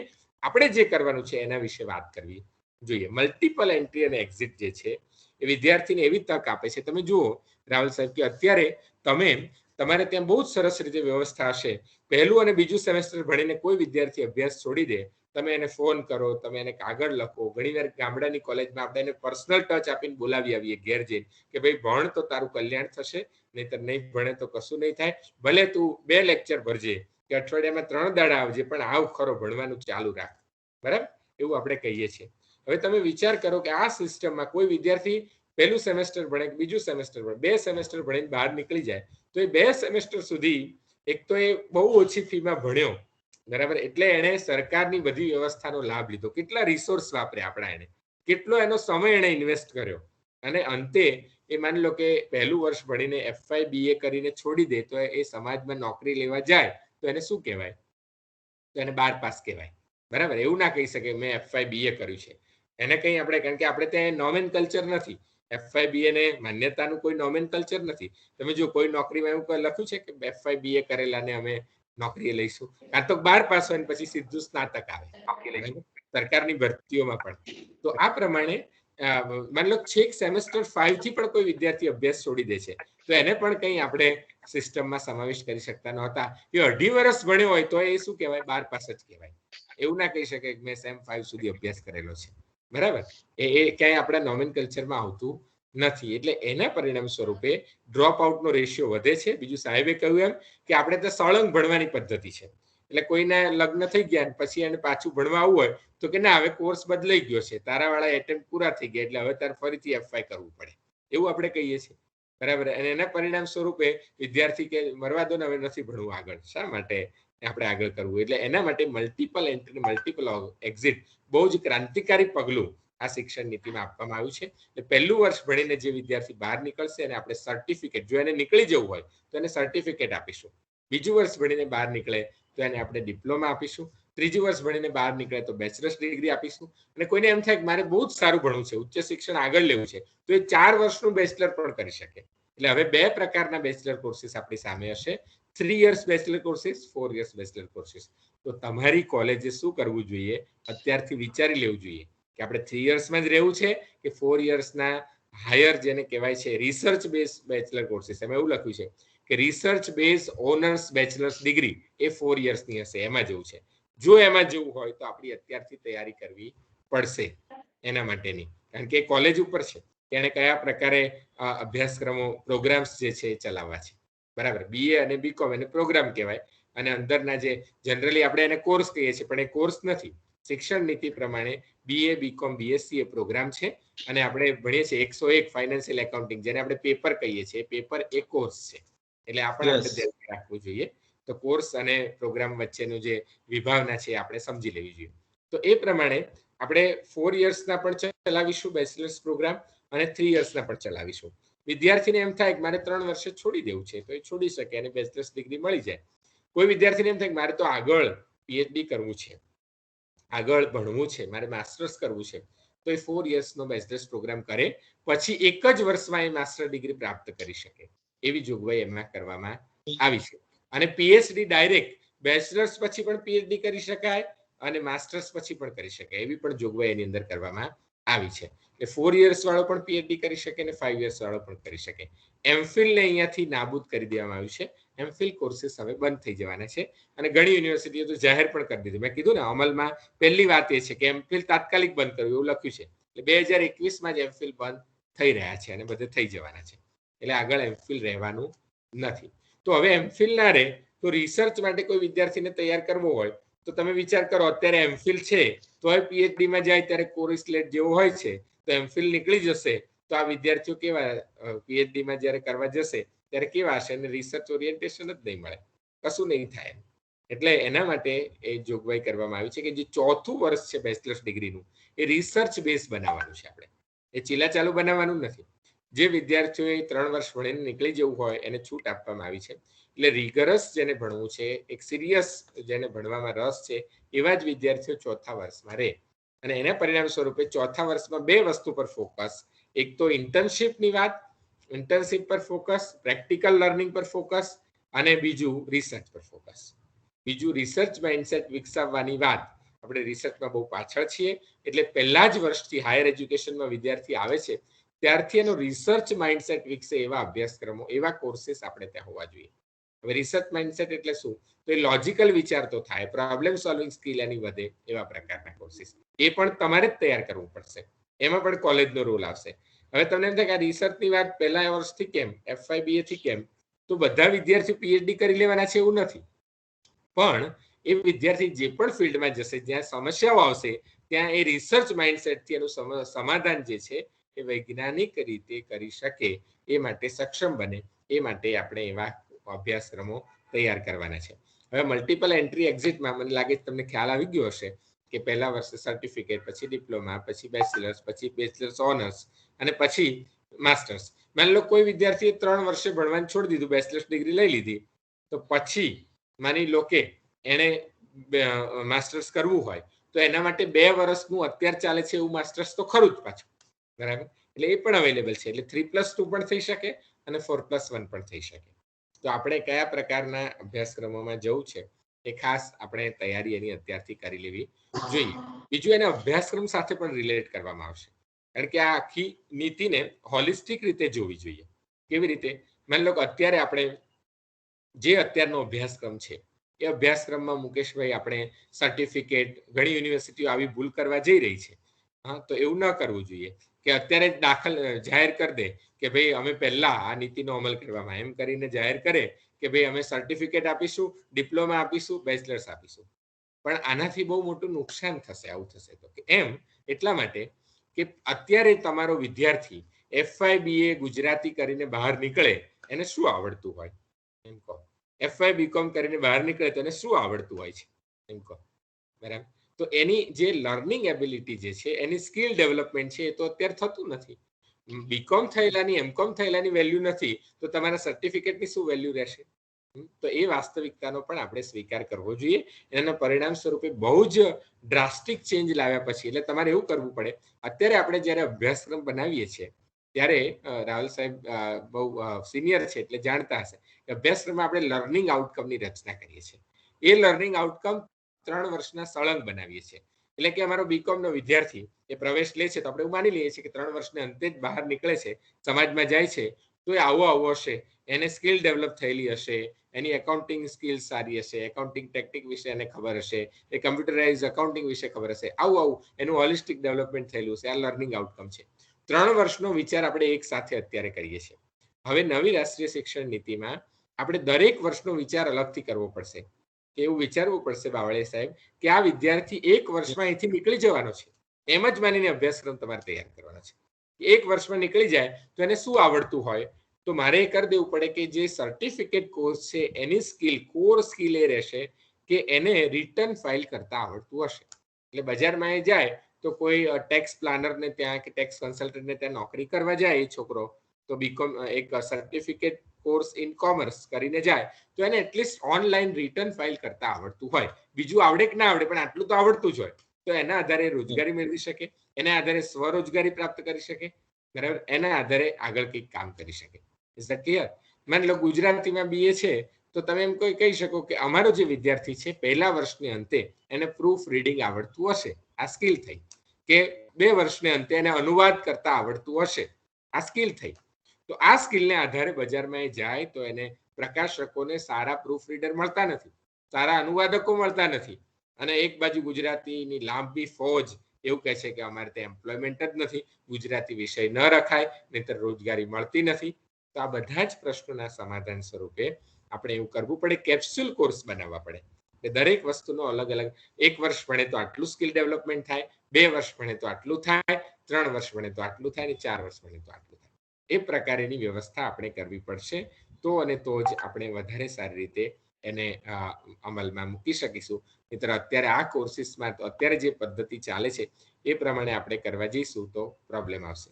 બીજું બહુ સરસ વાત આ નીતિમાં કરી છે, મલ્ટીડિસિપ્લિનરી કોર્સિસ, એટલે લોકલ ફોર વોકલ, જે પ્રધાનમંત્રીજીની વાત છે આમાં કરી છે.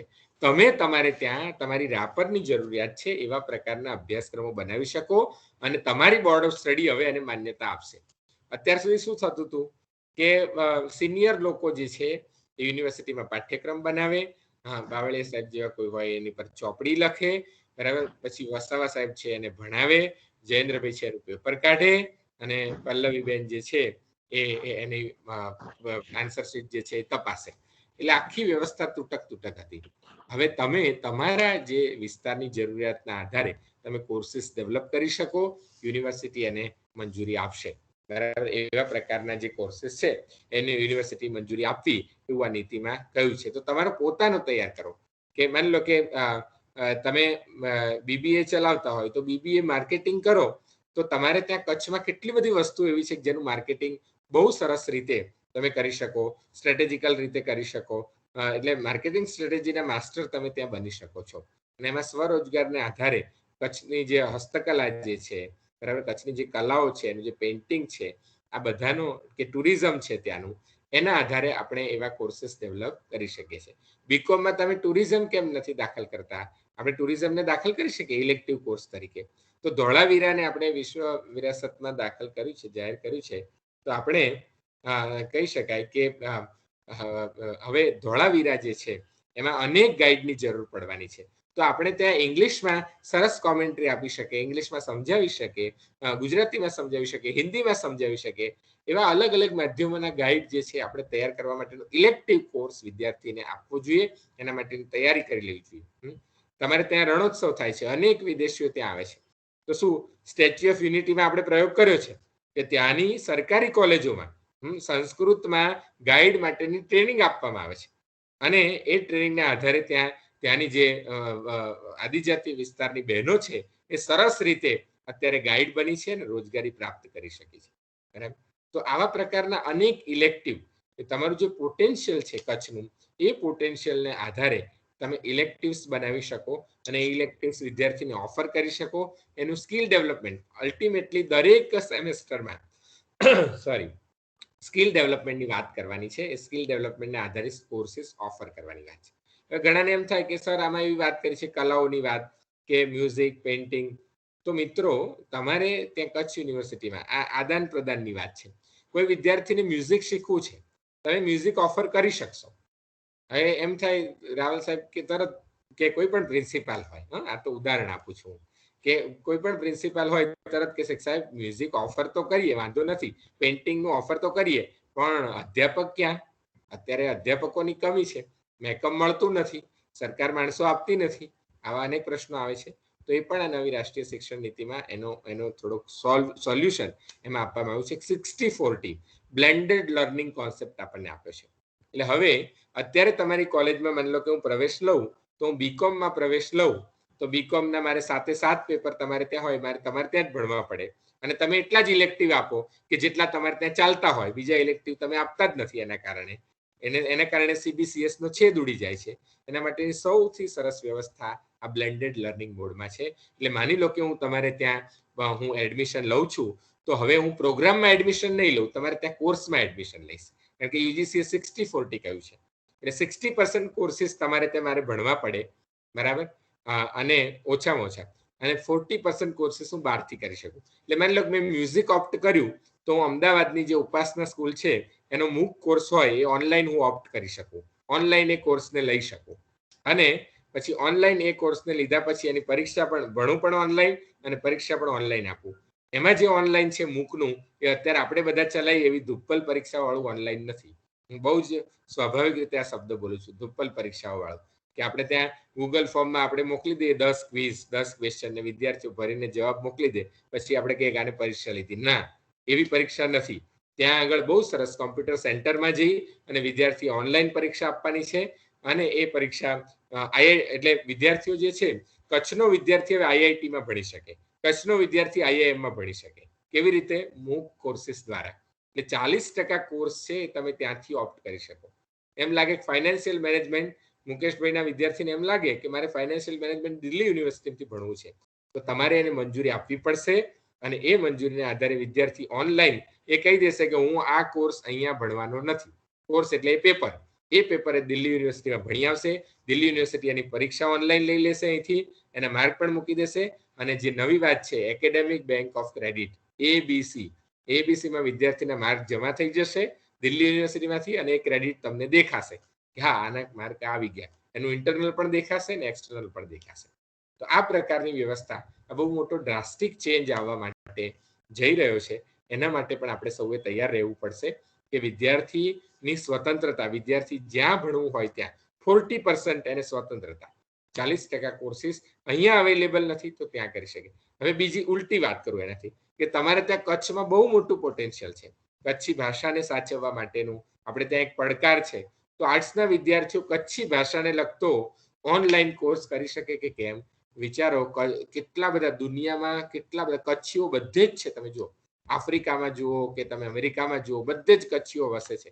ઇવન ભારતના બધા જ રાજ્યોમાં કચ્છીઓ વસે છે અને એમના બાળકોને કચ્છી શીખવાડવા માંગે છે, પણ એવી કોઈ વ્યવસ્થા જ નથી. આપણી કોલેજ આ કામ કરી શકે કે કેમ? કે આપણે ઓનલાઈન સરસ મૂક કોર્સ, તમે યુજીસી ને મોકલો પ્રપોઝલ, EMRC ને મોકલો, આપણી અહીંની ગુજરાત યુનિવર્સિટીમાં EMRC છે, ગુજરાતમાં એક જ સેન્ટર છે, એને પ્રપોઝલ મોકલો, આપણે મૂક કોર્સ તૈયાર કરીએ. હા, તમે ડાયરેક્ટ એ નહીં કરી શકો કારણ કે એમાં બજારીકરણ થાય, તમારી ક્વોલિટી ના આવે, બરાબર? એટલે યુજીસી એવી ના પાડી છે કે તમે એમ કહો કે રાપર કોલેજ પોતાની રીતે ઓફર કરે અને એને તમારે એકેડેમિક બેંક ઓફ ક્રેડિટમાં ગણવું. નો, યુજીસીની માન્યતા વાળા જેટલા કોર્સિસ ઓનલાઈન હશે એને જ આપણે માન્ય ગણીશું, એની જ academic bank of credit ABC માં એની જ ક્રેડિટ જમા થશે અને બીજી કોલેજમાં દેખાશે. એટલે બહુ સ્પષ્ટ છે. તો એના કારણે આપણે આવા ઇનિશિયેટિવ લેવા જોઈએ કે ત્યાંનું અહીંયા ટુરિઝમનો કોર્સ, બરાબર, ગાઈડ તરીકે બનવા માટેનો કોર્સ, આવા પ્રકારના સર્ટિફિકેટ કોર્સ, ડિપ્લોમા કોર્સ અથવા ઇલેક્ટિવ કોર્સ આપણે દાખલ કરવા જોઈએ, એને તૈયાર કરવા જોઈએ તમારા અધ્યાપકો પાસે. કારણ કે મને ખબર છે કે એ કચ્છની ધરામાં ખૂબ પોટેન્શિયલ છે અને એ પોટેન્શિયલનો જે ઉપયોગ છે આપણે બહુ સારામાં સારી રીતે કરવો જોઈએ. ત્યાંના સાહિત્યનો પણ અભ્યાસ થાય એ માટેની વ્યવસ્થા, અને ખરેખર એ બ્રેડ વિનિંગ બને. વિદ્યાર્થી ભણે તો માત્ર ભાવથી ભણે એવું નહીં, આપણો ઇતિહાસ છે એટલે ભણવાનો એવું નહીં. આજનો વિદ્યાર્થી બહુ લોજિકલ છે કે સાહેબ આવી બધી વાતો ના કરો કે તક્ષશિલા, નાલંદા બધું હતું, બરાબર છે, પણ અત્યારે શું? અત્યારે આપણે 26% ગ્રેજ્યુએટ જ એમ્પ્લોયેબલ છે, બાકીના 74% રખડી ખાય છે, એને નોકરી મળતી નથી, એની વાત કરો એવું તરત એ કહેશે. એટલે આપણે ભાવની વાત તો કરવાની જ છે, આપણો ભાવ અંદર હોવો જોઈએ, પણ એની સાથે સાથે આપણે એ પણ વાત કરવી જોઈએ કે એને રોજગારી કેવી રીતે મળી શકે, એ કમાતો કેવી રીતે થઈ શકે. એવા પ્રકારના જે કોર્સીસ છે એ મલ્ટીડિસિપ્લિનરીની દિશામાં આપણે જવું જોઈએ.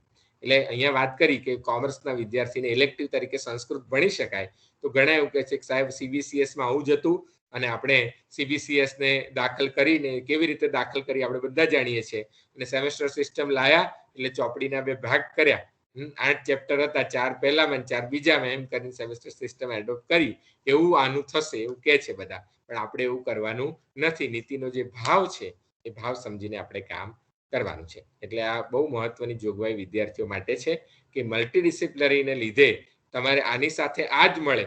કારણ કે આર્ટ્સમાં તો કેવું હોય કે એક મેજર સબ્જેક્ટ હોય, એની સાથે ગૌણ હોય ને પછી અધિક ગૌણ હોય, તો એ કોમ્બિનેશન પાછા અમુક જ હોય. કોઈ વિદ્યાર્થી કે સાહેબ મારે મેઇન સાયકોલોજી લેવું છે, તો કે ના, તને અમે નહીં આપીએ મેઇન સાયકોલોજી, કે તને મેઇન સબસિડિયરીમાં ગુજરાતી નહીં આપીએ, સબસિડિયરીમાં ઇન્ડિયન કલ્ચર અમારે ત્યાં નથી. તો આ બધા જે સોલ્યુશન છે એ આ ઓનલાઈન બ્લેન્ડેડ મોડને કારણે આ સોલ્યુશન આપણને મળવાના છે. બીજી મહત્વની વાત એ છે, આ નીતિ તો બહુ મોટો વિષય છે એટલે સ્વાભાવિક છે કે 1 કલાકમાં એને જે પણ હું તમને વાત કરી રહ્યો છું વિસ્તૃત એટલા માટે કરી રહ્યો છું કે તમને સમજાય અને આપણને લગતી છે એવી જ વાતો હું કરી રહ્યો છું. એટલે શું છે કે બીજી વધારાની વાતો અહીંયા ન થાય એટલા માટે. Is that clear? તો હવે જે બીજી મહત્વની વાત છે અધ્યાપકો માટે, તો અધ્યાપકોને અત્યાર સુધી API ને બહુ તકલીફ હતી, અધ્યાપકોને બીજા વધારાના કામ સોંપવામાં આવતા હતા. નીતિમાં સ્પષ્ટ લખ્યું છે કે અધ્યાપકોને વધારાના કામ ટીચિંગ સિવાયના સોંપવા નહીં, વહીવટી કુશળતા એની થાય એ માટે એની ટ્રેનિંગ કરવી અને એવા પ્રકારના એની પોતાનું ડેવલપમેન્ટ થાય એવા પ્રકારના કામ આપવા, clerical, administrative, pure administrative work એને ના આપવા, શિક્ષણ સિવાયના કામો ના આપવા. એ પણ મહત્વની વાત એમાં કરી છે. બીજી વાત એ છે કે API જે સ્કોર છે આપણો, અત્યારે બધાનો API સરખો. તમે જો, તમે યુનિવર્સિટીમાં કામ કરો તો પણ તમારે API આટલા જ હોવા જોઈએ, એટલે નિયમો બધા માટે સરખા છે. અત્યારે તમે કોલેજમાં કામ કરો તો પણ સરખા હોવા જોઈએ. હવે યુનિવર્સિટીમાં તો 120 છોકરા હોય એને સાચવવાના હોય, અને 120 છોકરાઓમાં રિસર્ચ હોય કે PG કોર્સ ચાલતો હોય છે, ત્યાં PG અભ્યાસક્રમ, PG પ્રોગ્રામ ચાલતા હોય છે, એટલે એને રિસર્ચ કરવાની તક પણ મળે. બિચારા કોલેજના અધ્યાપકને વાસ્તવિક રીતે જોઈએ તો એને ભણાવવાનું ખૂબ હોય, બરાબર, 14, 15, 18, 16 કલાક સુધી ભણાવવાનું હોય તો એવા સમયે એને રિસર્ચનો બહુ અનુભવ મળતો નથી, રિસોર્સિસ પણ નથી હોતા. તો એના કારણે હવે 3 પ્રકારના ઇન્સ્ટિટ્યુશન અસ્તિત્વમાં આવશે. ટાઈપ 1 ઇન્સ્ટિટ્યુશન્સ, જેને રિસર્ચ યુનિવર્સિટી કહી છે, જેમાં 80% ફોકસ રિસર્ચ હોય અને 20% ટીચિંગ હોય. એટલે જેને રિસર્ચ કરવું છે, રિસર્ચ ભણવું છે, એ છોકરાઓ ત્યાં જાય, બરાબર, અને ત્યાં જ ભણે. જેમ કે JNU છે તો એનું ફોકસ રિસર્ચ જ છે, આપણી સેન્ટ્રલ યુનિવર્સિટી છે એનું ફોકસ રિસર્ચ જ છે, તો એ રિસર્ચ યુનિવર્સિટીની કેટેગરીમાં આવે. ત્યાંના અધ્યાપકોના API પણ રિસર્ચના આધારે જ ગણવામાં આવે, એમાં ટીચિંગના બહુ માર્ક ન હોય. રિસર્ચ ફોકસ્ડ, એને તમે કેટલા PhD કર્યા, કેટલા PhD ને તમે માર્ગદર્શન આપ્યું, એના આધારે જ એનું મૂલ્યાંકન કરવામાં આવે. એમાં ગુણવત્તાવાળા કેટલા, એમાં કેટલાની પેટન્ટ ફાઇલ થઈ, એના આધારે એનું API થાય.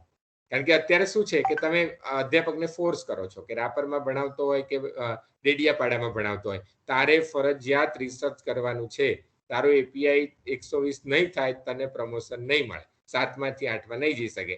એના પરિણામે પેલો બીકમાં ને બીકમાં કે સારું મને ફોર્સ પાડો છો, તો ફોર્સથી તો કેવું કામ થાય, એટલે આપણને ખબર છે. એટલે કટ કોપી પેસ્ટ કરીને ગમે ત્યાંથી રિસર્ચ પેપર લખી કાઢે છે અને કટ કોપી પેસ્ટ વાળું રિસર્ચ બધે ચાલ્યા કરે છે.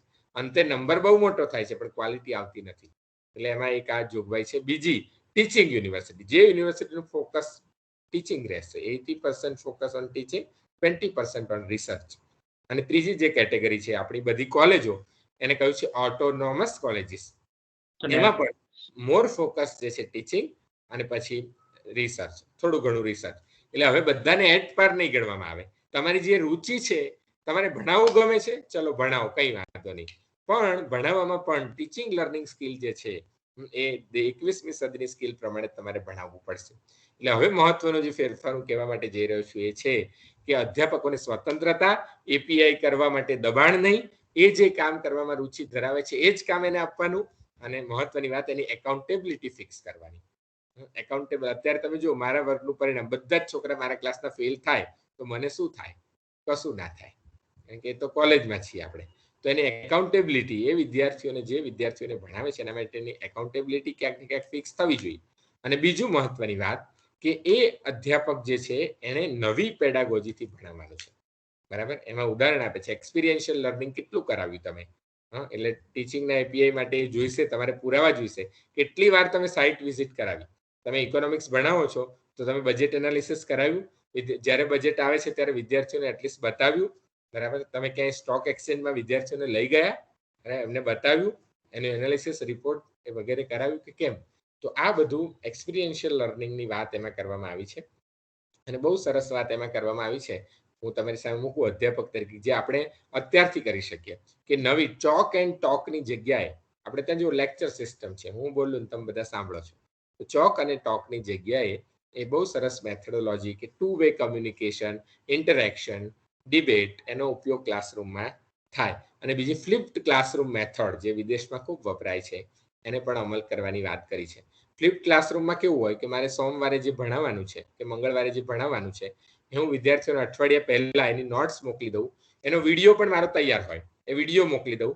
એટલે કન્ટેન્ટ, અત્યારે આપણે શું કરીએ છીએ, ક્લાસરૂમમાં જઈને જ્ઞાનનું અર્જન નથી કરતા, જ્ઞાનાર્જનની પ્રક્રિયા નથી થતી, માહિતીનું આદાન પ્રદાન થાય છે અત્યારે ક્લાસરૂમમાં, બરાબર. તો એ માહિતીનું આદાન પ્રદાન માત્ર ન રહે એટલા માટે તમે જે માહિતી છે વિદ્યાર્થીને પહેલા પહોંચાડી દો. વિદ્યાર્થી ઘરે તમારો વિડીયો જોઈને આવે, મટીરિયલ વાંચીને આવે, ક્લાસરૂમમાં પ્રોબ્લેમ સોલ્વિંગ થાય, ડિસ્કશન થાય, ડિબેટ થાય. અને જે આપણી ભારતીય પરંપરામાં કહ્યું છે કે વાદે વાદે જાય તે તત્વબોધ, એટલે વાદ વિવાદ કરવાથી જ તત્વબોધની પ્રાપ્તિ થાય છે. અને જ્ઞાન એ નવનીત સ્વરૂપે આપણને મળે છે. જેમ આપણે દહીંને વલોવીએ છીએ તો એમાંથી છાશ વગેરે મળતું હોય છે અને છેલ્લે નવનીત પણ મળે છે. તો એવી રીતે આપણે ફ્લિપ ક્લાસરૂમ મેથોડોલોજી દ્વારા પણ એવું કરી શકીએ. તો અધ્યાપકોએ એવી નવીન ટેકનોલોજીનો ઉપયોગ, નવીન પેડાગોજીનો ઉપયોગ, ઇનોવેટિવ પેડાગોજીનો ઉપયોગ એ હવે કરવાનો રહેશે. એના આધારે એના એકેડેમિક પરફોર્મન્સ ઇન્ડિકેટર જે છે એ તૈયાર કરવામાં આવશે કે તમે કેવી નવીન પેડાગોજીનો ઉપયોગ કર્યો છે, એના પરિણામ શું છે, એનું ઇમ્પેક્ટ એસેસમેન્ટ પણ કરવામાં આવશે. આ પણ એક નવી વાત એની અંદર કરવામાં આવી છે. રિસર્ચ માટે નેશનલ રિસર્ચ ફાઉન્ડેશનની રચના થશે. એટલે અત્યારે અલગ અલગ એજન્સી જે ફંડ આપે છે એના બદલે એક જ નેશનલ રિસર્ચ ફાઉન્ડેશનના સંદર્ભમાં એ NRF આપશે ફંડ. તો મને લાગે છે કે મારો સમય અહીંયા પૂર્ણ થાય છે. આમ તો ઘણું બધું બોલી શકાય એવું છે, પણ જે તમને લાગુ પડતું હતું એવા પ્રકારની વાતો મેં અહીંયા કરી છે. આગળ વધારે પ્રશ્નોત્તરી થશે તો મજા આવશે. તો પ્રશ્નોત્તરીમાં તમારા પ્રશ્નો હોય તો તમે કહી શકો છો. બાકી મને અહીંયા સાહેબે તક આપી, રાવલ સાહેબે, મુકેશભાઈએ, એ બધાનો ખૂબ ખૂબ હૃદયથી આભાર માનું છું. અને મને આનંદ એટલા માટે, આમ તો અત્યારે ખૂબ વ્યસ્ત શેડ્યુલમાં છું જ, સાહેબે કહ્યું એમ, કારણ કે દરરોજ 1-2 વેબિનાર એવા પ્રકારે હોય, કાર્યક્રમો પણ ખૂબ હોય, અને પાછું સરકારને કામ કરીને તો આપવું જ પડતું હોય છે કે આમ આગળ શું. અત્યારે મલ્ટિપલ એન્ટ્રી એક્ઝિટની ગાઈડલાઈન આવી છે, આપ જાણો છો. પ્રધાનમંત્રી શ્રી એને લોન્ચ કરી, તો હવે એને આપણે રાજ્ય સરકાર એનો અમલ કેવી રીતે કરી શકીએ એનું મોડ્યુલ આપણે બનાવી રહ્યા છે. તો એવું પણ કામ રહેતું હોય છે. પણ મુકેશભાઈનો સતત આગ્રહ હતો અને એમણે કહ્યું એમ અમે સાથે ભણેલા છીએ, એટલે એક ભાવ પણ એમના માટેનો હોય, સ્વાભાવિક છે. તો એના લીધે મને થયું કે તમે આટલી મહેનત ત્યાં રહીને કરતા હોય રાપરમાં, તો અમદાવાદ વાળો મહેનત કરે તો મને બહુ એ ના થાય, પણ તમે ત્યાં મહેનત કરો છો તો મને ખૂબ ગૌરવ થાય છે. મને ખૂબ આનંદ થાય છે કે ત્યાં પણ આટલી વિસંગતતાઓ વચ્ચે અધ્યાપકો સરસ રીતે કામ કરી રહ્યા છે. એમાં એક વાત એ પણ લખવામાં આવી છે કે હવે પછી HR અમદાવાદ વાળાનું વધારે નહીં હોય, રાપર વાળાનું વધારે હશે. એટલે એની અંદર એને મળતા લાભો વધારે હશે. કારણ કે આ તો કેવું થાય, ઉપરથી મારે રાપર રહેવા જવાનું, મને HR ઓછું મળે. બે પ્રકારે દંડો મારવાની વાત છે. તો એ નવી રાષ્ટ્રીય શિક્ષણ નીતિ એવું કહે છે કે જે ગામડામાં ભણાવવા જાય છે એ અધ્યાપકને વધારે સવલત આપો અને એને વધારે એને જેને કહેવાય છે કે એક્યુમ્યુલેટેડ ગેઇન, જેને કહેવાય કે એકત્રિત લાભ, જેને કહેવાય એ શહેરના અધ્યાપક કરતા વધારે હોવો જોઈએ. અને મેં પણ રાજ્ય સરકારને આ વાતની ખાસ રજૂઆત કરી છે. તમે એવું ના માનો કે અમે અમદાવાદમાં બેઠા છીએ, તમારી પીડા ન સમજી શકીએ. ઘણા બધા મિત્રો, કારણ કે મારે ક્યારેક રાપર જવાનું છે, મારે ક્યારેક સાપુતારા ડાંગ જવાનું જ છે. આ તો આપણે ટેમ્પરરી વ્યવસ્થામાં બેઠા છીએ. તમારે ક્યારેક અમદાવાદ આવવાનું છે. તો એની અંદર આપણે એ અધ્યાપકોને લાભ ચોક્કસ મળવો જોઈએ ત્યાં બેઠા છે એની. એવી પણ આપણે રજૂઆત કરી છે અને આશા રાખીએ કે આ બધી જ રજૂઆતો જે છે એ સાકાર સ્વરૂપમાં, ઇમ્પ્લિમેન્ટેશનના સ્વરૂપમાં આપણે એને જોઈ શકીએ. સરકાર એના માટે ખૂબ કટિબદ્ધ છે, પણ આપણે પણ પ્રતિબદ્ધ થઈએ શિક્ષક તરીકે, અભ્યાસ કરીએ અને જેટલું બને એટલું આપણાથી જે કરવાનું છે એ લાગુ કરવાની શરૂઆત કરીએ. કારણ કે હું કાયમ કહું છું અધ્યાપકોની વચ્ચે કે મને આ દેશના અધ્યાપકો માટે એટલો વિશ્વાસ છે કે આ નીતિનો અમલ હવે GR થી નથી કરવાનો, VR થી કરવાનો છે. VR એટલે વી ઓલ, બરાબર? એટલે કારણ કે GR ની ટેવ અત્યાર સુધી આપણને પડી ગઈ છે. કારણ કે GR એ દંડો છે, આપણે દંડાથી ટેવાયેલા નથી. આપણે તો સરસ મનુષ્યો છીએ. તો આપણે બધા સાથે મળીને સરસ રીતે આ નીતિનો અમલ કરી શકીએ એવું વાતાવરણ આપણે પેદા કરીએ અને સરસ રીતે પોઝિટિવલી સરકારની વાતોને પોઝિટિવલી લઈને, હકારાત્મક લઈને આપણે સરસ કામ કરીશું તો પરિણામ સારું જ મળવાનું છે, એવી આશા સાથે આપ સૌનો ખૂબ ખૂબ આભાર. પ્રશ્નો હોય તો આપ પૂછી શકો છો.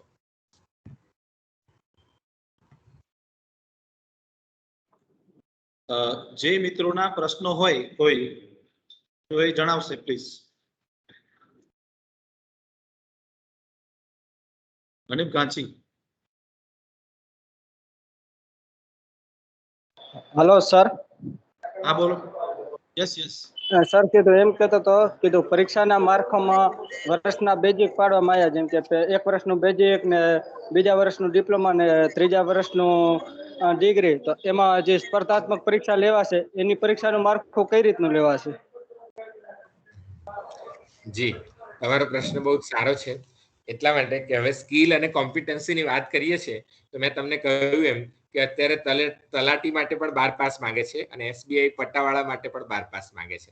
આવી વિસંગતતાઓ આપણે ત્યાં જોવા મળે છે, કારણ કે સ્કિલ મેપિંગ આપણે ત્યાં થયું નથી. તમે જુઓ, અને એના પરિણામ સ્વરૂપે MBA વાળા પણ પટ્ટાવાળામાં અરજી કરે છે.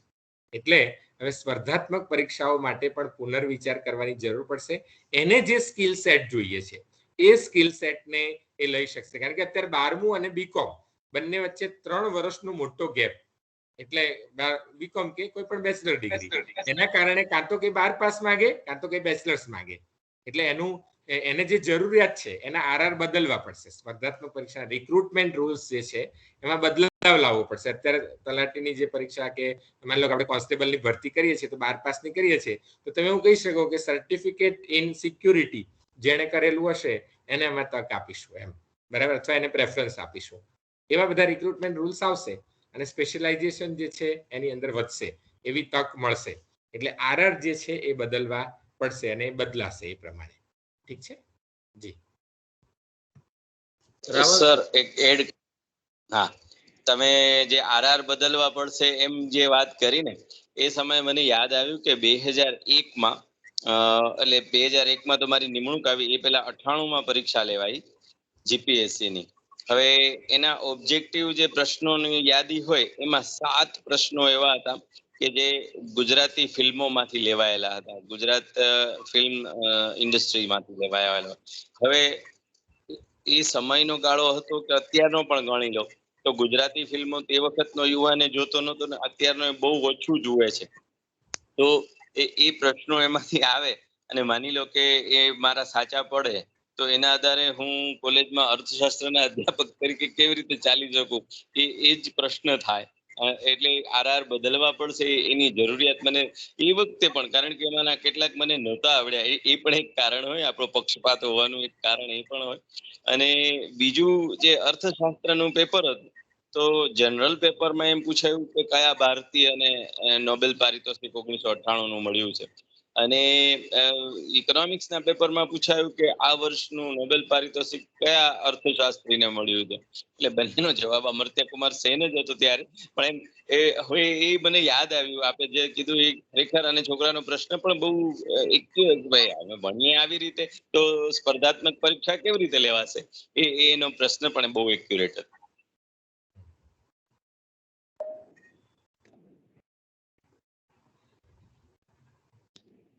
જી, બીજા કોઈને કઈ પ્રશ્ન હોય? બીજા કોઈ મિત્રોને કોઈ પ્રશ્ન હોય તો પૂછો પ્લીઝ. આ રમીલાબેને હાથ ઊંચો કર્યો છે, એમને કહું. રવિ? રમીલાબેન મકવાણા. રમીલાબેન,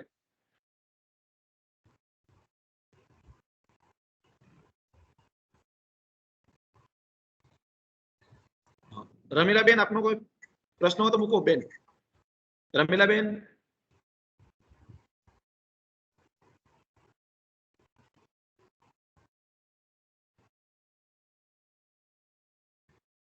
હેલો. હા બોલો બેન, બોલો બેન.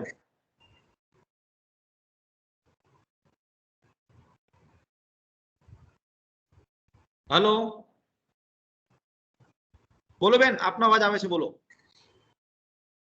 રમીલાબેન, આપનો પ્રશ્ન મૂકો.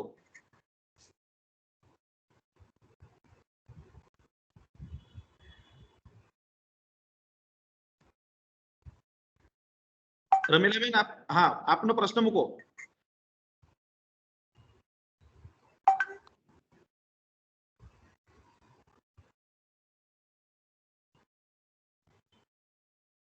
રમીલાબેન, આપનો અવાજ નથી આવતો, તમે તમારે અનમ્યુટ કરો. હેલો. હા બોલો, બોલો, આપનો અવાજ આવે છે બેન, બોલો, આપનો પ્રશ્ન બોલો.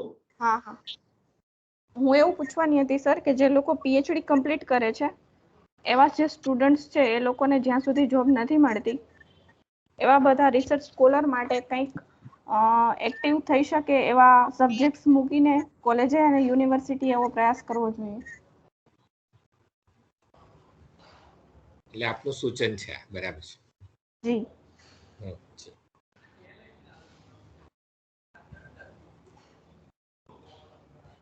એટલે પહેલા તો આમાં પ્રશ્નના મૂળમાં જવું પડે કે પીએચડી થયા પછી પણ નોકરી કેમ નથી મળતી.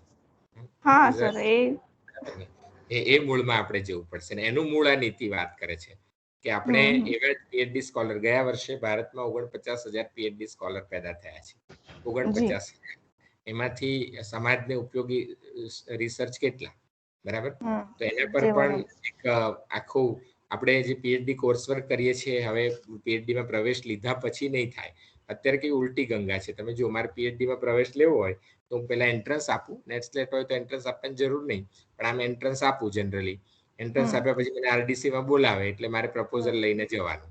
એટલે પ્રપોઝલ મને ના આવડતી હોય બનાવતા, કે કયો રિસર્ચ પ્રોબ્લેમ કે મને કઈ ખબર ના હોય તો રાવલ સાહેબ જેવા અનુભવી વ્યક્તિને મળીએ, બાવળિયા સાહેબને મળીએ, એટલે મને કે તું આ ટોપિક લે, બરાબર, આ ટોપિક પર કરો તમે. અને પછી આપણે એ પ્રપોઝલ માંડ તૈયાર કરીને જઈએ, થોડું ઘણું જે તૈયાર કર્યું હોય એ બોલીએ, ફરી પાછા ફી ભરીએ, રજીસ્ટ્રેશન કરીએ, અને 2 મહિના પછી કોર્સ વર્ક આવે એમાં પહેલા 5 લેક્ચર હોય હા, હાઉ વાંધો નહીં, ટુ અવાજ આવે છે. Frame research proposal. હા અમે એવું જ કર્યું છે સર. તો હવે એને અમે બી બિચારા એવું જ બનાવી કર્યું છે. દીધું પ્રપોઝલ. હવે તમે અત્યારે એને સમજાવવા નીકળ્યા, તને એને એમ થાય કે ઓ આવું છે, આવું આવું હોવું જોઈએ, આવું હોવું જોઈએ. મેં તો આવું કંઈ કર્યું જ નથી, અને અંતે હતાશામાં પરિણમે. હા, કે છે કે પ્રોબ્લેમ, તમારો રિસર્ચ પ્રોબ્લેમ છે એ આવો હોવો જોઈએ. તો એને તો જુદો છે, કારણ કે એને સમજણ જ નહોતી ત્યારે. તો આ બધી ઉલટી ગંગા છે. એટલે એને કોર્સ વર્ક એ પીએચડી માં એડમિશન લેવા જતા પહેલા કરી નાખવાનું, બરાબર? એટલે એ કોર્સ વર્ક છે. એટલે એ મિનિમમ રિક્વાયરમેન્ટ. માસ્ટર ડિગ્રી કરે તરત એને પીએચડી કરવું હોય તો એ પહેલા 3 મહિનાનો એક કોર્સ કરવાનો, એ કોર્સ વર્ક છે. અને એ કરેલો હોય એ જ પીએચડી નું ફોર્મ ભરવા માટે એલિજિબલ. એમ એવા પ્રકારની વાત આગળ થશે હવે. એમ. ધન્યવાદ. જી જી. થેન્ક યુ બેન. જયેન્દ્રભાઈ, તમને પણ થેન્ક યુ. હવે બીજા કોઈ મિત્રો છે જેમને કોઈ પ્રશ્ન હોય?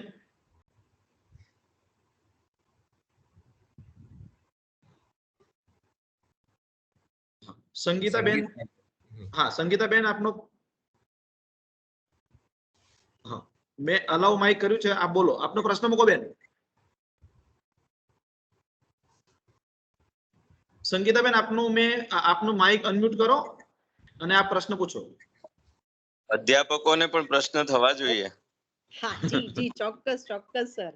સૌપ્રથમ તો મારો કઈ બહુ મોટો પ્રશ્ન નથી, પણ કચ્છની કોલેજ, મારું બેઝિક, હું એકાદ વર્ષ કચ્છમાં મેં ગાળેલું છે આદિપુરમાં, અને ત્યાં એ વખતે મારું પણ જસ્ટ મેં મારું ભણવાનું પૂરું કરેલું, એટલે કેટલી ક્રાઇસિસમાં ભણી રહ્યા છે મને બહુ જ ખબર છે. અને ત્યાં નેશનલ એજ્યુકેશન પોલિસી પર આવો સરસ એક સેમિનાર થયો, અને સાહેબે ચેક જાદવ સાહેબને ઘણીવાર સાંભળ્યા છે. તમારા સાહેબ બધા જ એનઈપી ના વેબિનારો મેં એટેન્ડ કરેલા છે. કારણ કે એક અધ્યાપક તરીકે તમે જે કીધું કે જો આનું સફળ અમલીકરણ કરવું હોય તો અધ્યાપકોએ તો પહેલા એનો બહુ જ ડિટેલમાં સ્ટડી કરવો જ પડે. અને માત્ર વાંચવાથી નહીં પણ સાંભળવાથી જે ઘણું બધું ખ્યાલ આવે છે. તો સાહેબ આપે ગુરુકુળ પરંપરાથી શરૂ કરીને છે જે લેટેસ્ટ મૂક્સ સુધીની વાત કરી. મારો પણ હમણાં જ એક મૂક્સ યુજીસી માંથી એપ્રુવ થયો છે, અને કેટલી બધી ક્વોલિટી માંગે છે એ આપણને, તમે જે સાહેબ વાત કરી ને બધું કે ભાઈ છોકરો એક વિષય ત્યાં મૂક્સમાં જઈને ભણશે, પણ એ મૂક્સ બનાવો એટલે અધ્યાપક તરીકે એમ થાય કે તમે 4 પેપર ભણાવો અને આ 20 લેક્ચર તૈયાર કરો, ઇટ્સ વેરી ડિફિકલ્ટ. પણ એ ગુણવત્તા જે માંગે છે, એટલે આ નવી શિક્ષણ નીતિમાં જે ગુણવત્તાની વાત કરી છે, અને તમે બહુ એક સરળ શબ્દોમાં સાહેબ એને સમજાવી.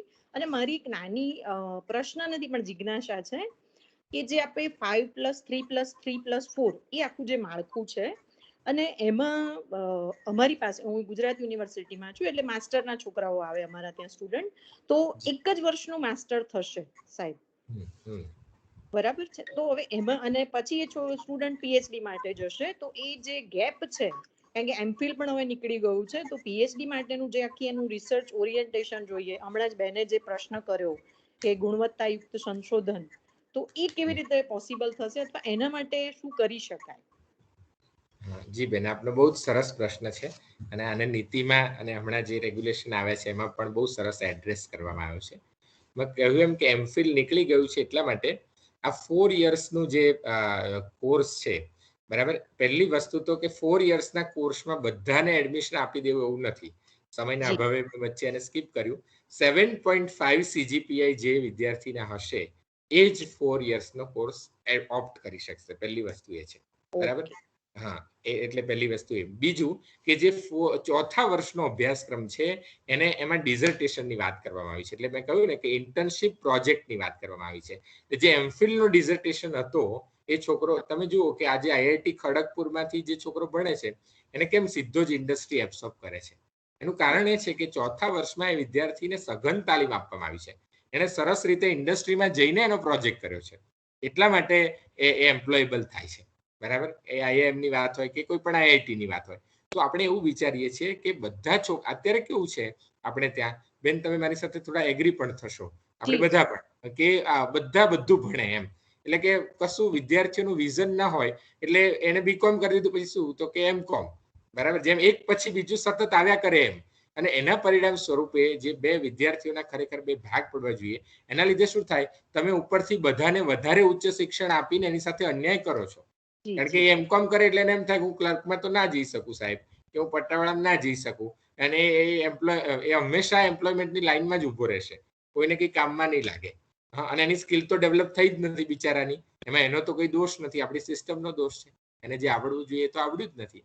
અને એની સામે તમે જો કેટલી સારી ઇન્સ્ટિટ્યૂટના એ બેચલર્સ છોકરાઓ છે એ બહુ જ સારા હોય, બરાબર, માત્ર બેચલર્સ કરેલું હોય તો પણ સારા હોય. તો એ ગેપને દૂર કરવા માટે આપણે 4 યર છે એ સ્પેશિયલાઇઝેશન છે, ઓનર્સ છે, અને it is research base, practical based, બરાબર. એટલે જે ચોથા વર્ષમાં જે રિગરસ ભણશે એને જ આપણે એના માટે પણ યુજીસી બહુ જ કડક નોર્મ્સ તૈયાર કરવાની છે. એટલે એમાંથી બહાર ન નીકળી શકાય, એનો દુરુપયોગ ન થાય એવા પ્રકારના, બરાબર, તો જ તમે એને પીએચડીમાં આગળ લઈ જઈ શકશો. જેમ અહીંયા એ લેયર મૂકી દીધું કે 7.5 CGPA થી જેના વધારે હશે ત્રીજા વર્ષમાં એને જ ચોથા વર્ષમાં જવાનું, બાકી 3 વર્ષે અત્યારની જેમ એને પૂરું કરી દેવાનું, 3+2 માં જવાનું એમ. એટલે આપણે 2 ભાગ મળશે ટૂંકમાં સારા, બરાબર. એટલે એ સારી વસ્તુ છે એમ, બરાબર ને. એટલે ખરેખર જેને રિસર્ચ કરવું છે ને કંઈક સમાજ ઉપયોગી વાત કરવી છે એવા જ વિદ્યાર્થીઓ પીએચડી માં એડમિશન લઈ શકશે. તો એ બહુ સારું છે. એક્ઝેક્ટલી. અને તમારી કન્સર્ન બહુ જ વ્યાજબી છે કે પછી એવા અત્યારે શું થાય છે કે ગમે તે એમકોમ કરી લે, અને મુકેશભાઈ એમકોમ કરીને નેટ પાસ થયા કે પીએચડી માં એડમિશન લીધું એટલે જયેન્દ્રભાઈ ને એમ થાય કે હું એમકોમ તો છું જ ને, ભલે મને ભણાવવામાં રસ નથી, હું ટીચર બાય ચોઇસ નથી પણ ટીચર બાય ચાન્સ છું, એમ થઈ જાય કે પછી એ પ્રયત્નો સતત કરે, પછી ગમે તેવી ભલામણો કરીને પીએચડી માં એડમિશન લે, પીએચડી પૂરું કરી નાખે, અને પછી પાછું જ્યારે ક્લાસમાં જાય ત્યારે ટીચર બાય ચાન્સ થઈ જાય, ટીચર બાય ચોઇસ ના રહે, બરાબર. એટલે એ બંનેને જુદા પાડવા માટેની આ એક પ્રયત્ન છે કે teacher by chance, teacher by choice. હું શિક્ષણ ક્ષેત્રને આ રીતે જોઈ રહ્યો છું. એવું જ ઇન્ડસ્ટ્રીનું પણ થાય, બરાબર, કે એનું જે એપ્ટિટ્યુડ છે એપ્ટિટ્યુડ પ્રમાણે આગળ વધે એમ, બરાબર. ખૂબ ખૂબ આભાર સર, આપે બહુ જ વિશદ ચર્ચાથી મને મારી નાની ક્વેરી હતી એ સોલ્વ કરી. અને સેમિનારના જે વેબિનારના આયોજકો છે મુકેશભાઈ, એમની સાથે મારે કાલે વાત થયેલી, અને પ્રિન્સિપાલ સર પરેશભાઈ રાવલ, આપ સૌનો ખૂબ ખૂબ આભાર. હું લગભગ મેં શેડ્યુલ રીતે ગોઠવ્યું હતું કે 10:30 થી 1 વાગ્યા સુધી આપણે આ વેબિનાર જ અટેન્ડ કરવાનો છે. ખરેખર મને બહુ જ એક અધ્યાપક તરીકે અને એક શિક્ષક તરીકે અને અભ્યાસુ તરીકે બહુ જ જાણવા પણ મળ્યું અને enjoy. Thank you sir. Thank you બેન. બીજા ઘણા લોકોના હાથ રેઇઝ થયા છે. પેલા બેને જે જોડ્યું એમાં જ હું એક પ્રશ્ન બીજો, એટલે ફીડબેકના સ્વરૂપમાં જાદવ સાહેબ માટે, કે અમારા જેવી જે કોલેજો છે એમાં જે વિદ્યાર્થીઓ આવે છે એ વિદ્યાર્થીઓ 12th પાસ કરીને અત્યારના હાલના સંજોગોમાં જે આવે છે એનું સ્કૂલિંગ પણ પ્રોપર થયેલું હોતું નથી.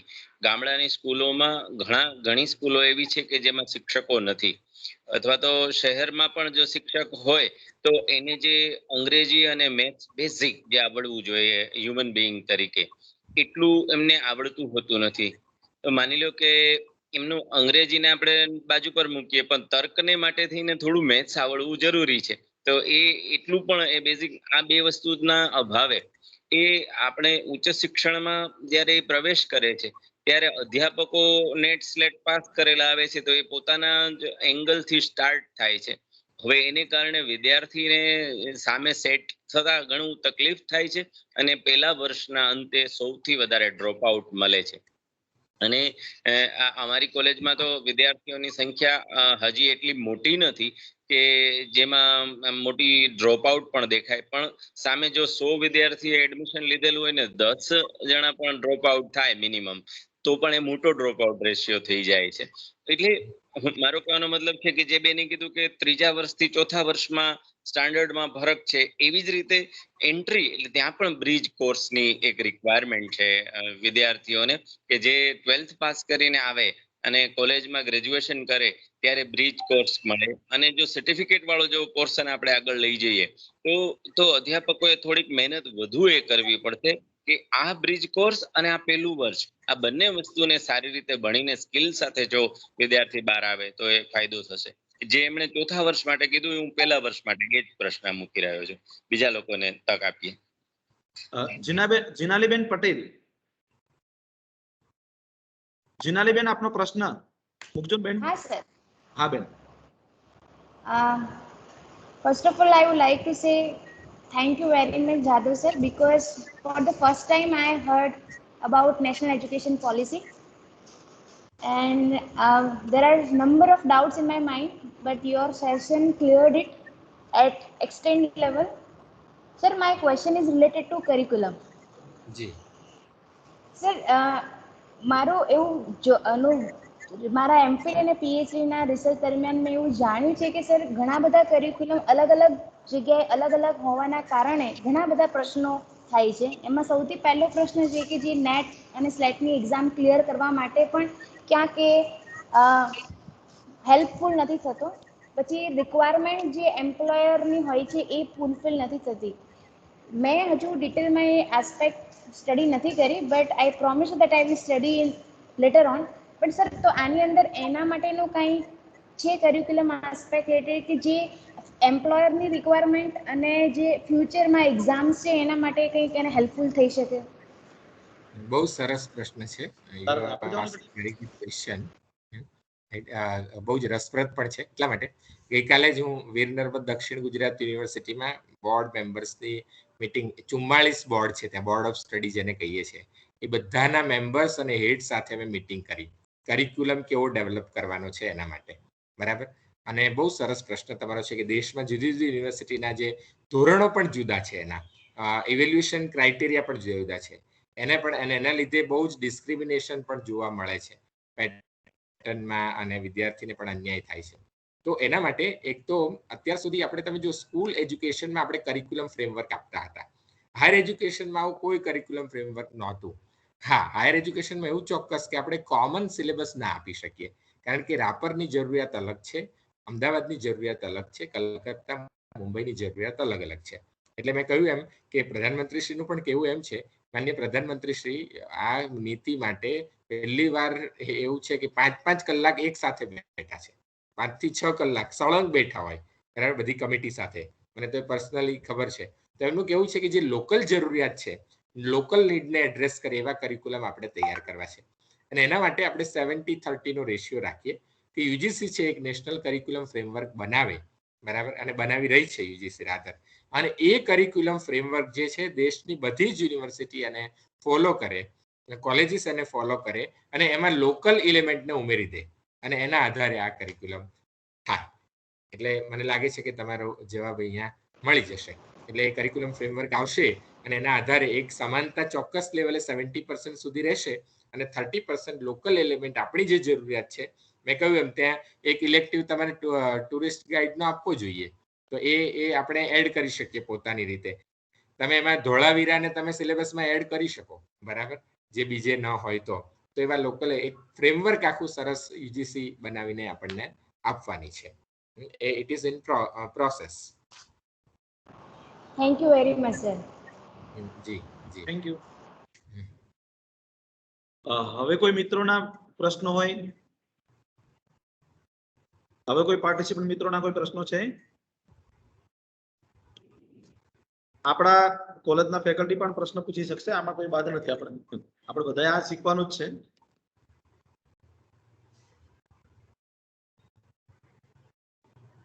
જે રાવલ સાહેબે વાત કરી એની વાત કરી દઉં કે એક બહુ મહત્વનો પ્રશ્ન એમણે ઉઠાવ્યો છે કે ડ્રોપ આઉટ થઈ જાય છે. એના કારણોમાં ભાષા, એક કલ્ચર. માની લો કે આપણે ઉત્તર ગુજરાતના શિક્ષકને જ્યારે સૌરાષ્ટ્રમાં મૂકીએ છીએ તો સૌરાષ્ટ્ર વાળા છોકરાઓ પેલો પોણી બોલે તો એ હસે છે અને એને સમજમાં નથી આવતું. સૌરાષ્ટ્ર વાળા ઉત્તર ગુજરાતમાં જાય તો પેલા એમ કે વિયા ગયા, તો એને ખબર જ નથી પડતી. એના કારણે પણ જોડાણ જે બાળકોનું થવું જોઈએ, અને ખાસ કરીને આદિજાતિ એરિયામાં અને આ કચ્છના એરિયામાં, કે અમે પ્રાથમિક એજ્યુકેશનમાં અમે એવી ભલામણ કરી છે કે ખાસ કરીને જ્યાં આવી લોકલ બોલીઓ છે, જેમ કે કચ્છની પોતાની એક બોલી છે, આદિજાતિ વિસ્તારમાં ડાંગી બોલી છે, બરાબર, આદિવાસીઓની પણ પોતાની એક અલગ અલગ જગ્યાઓની ભાષા છે. તો એ શિક્ષક મોટે ભાગે એ જ જિલ્લાના શિક્ષક હોય ત્યાં એને રિક્રુટમેન્ટ આપવામાં આવે, એ ભાષા જાણનારને.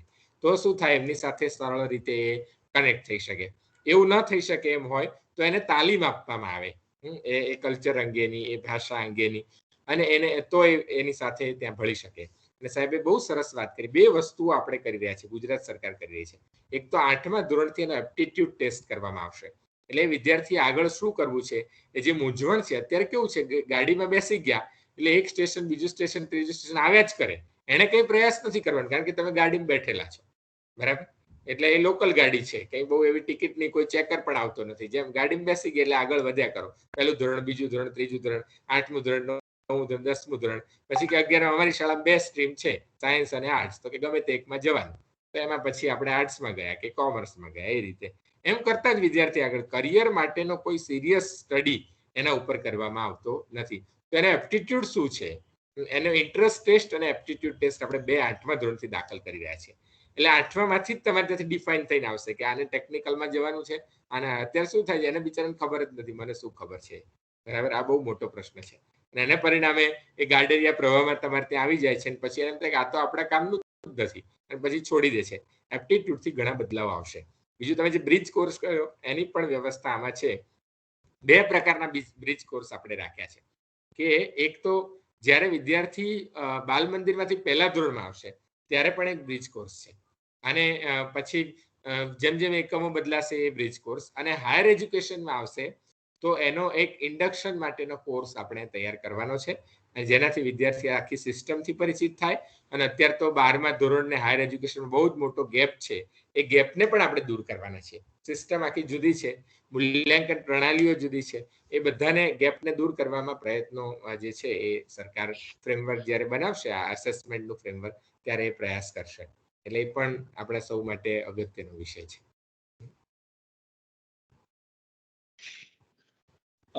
હવે આના પછી કોઈ પ્રશ્નો, કોઈ પાર્ટિસિપન્ટ?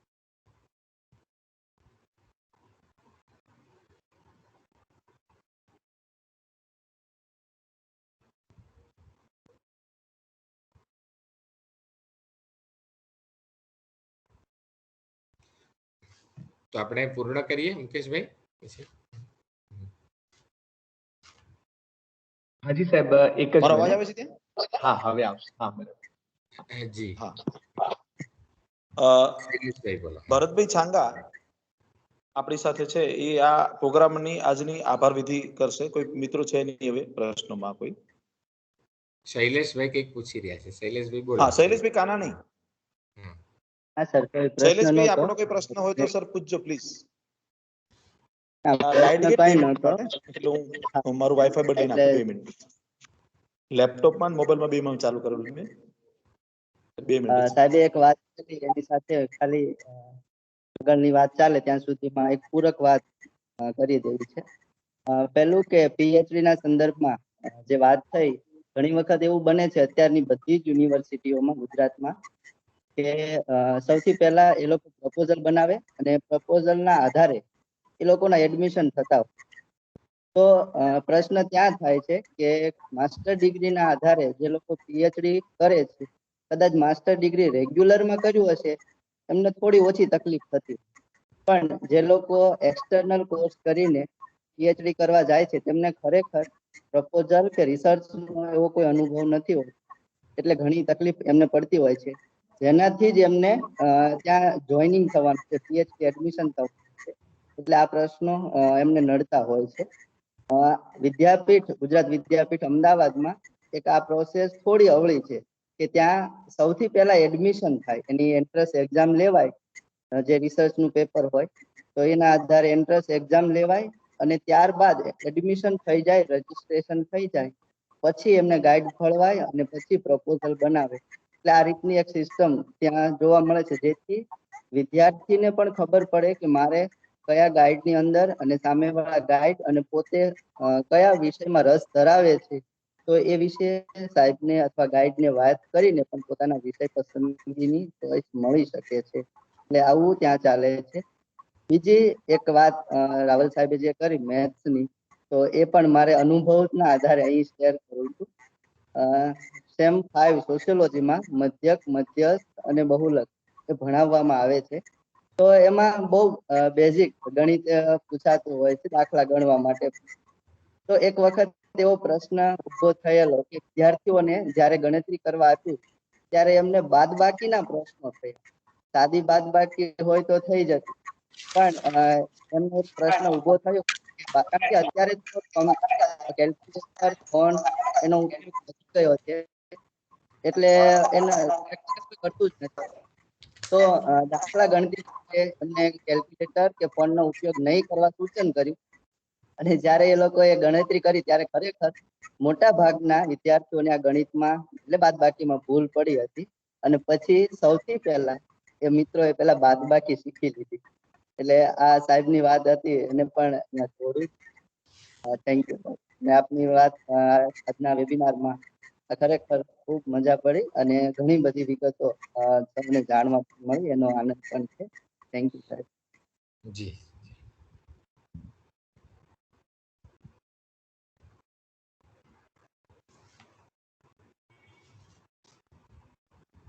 ભરત છાંગા સર.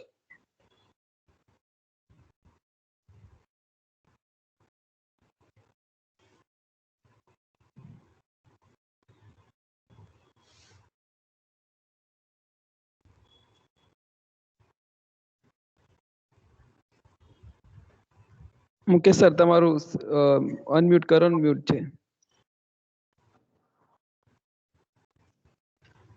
ભરત સર છે? ભરત સર? હા, હલો.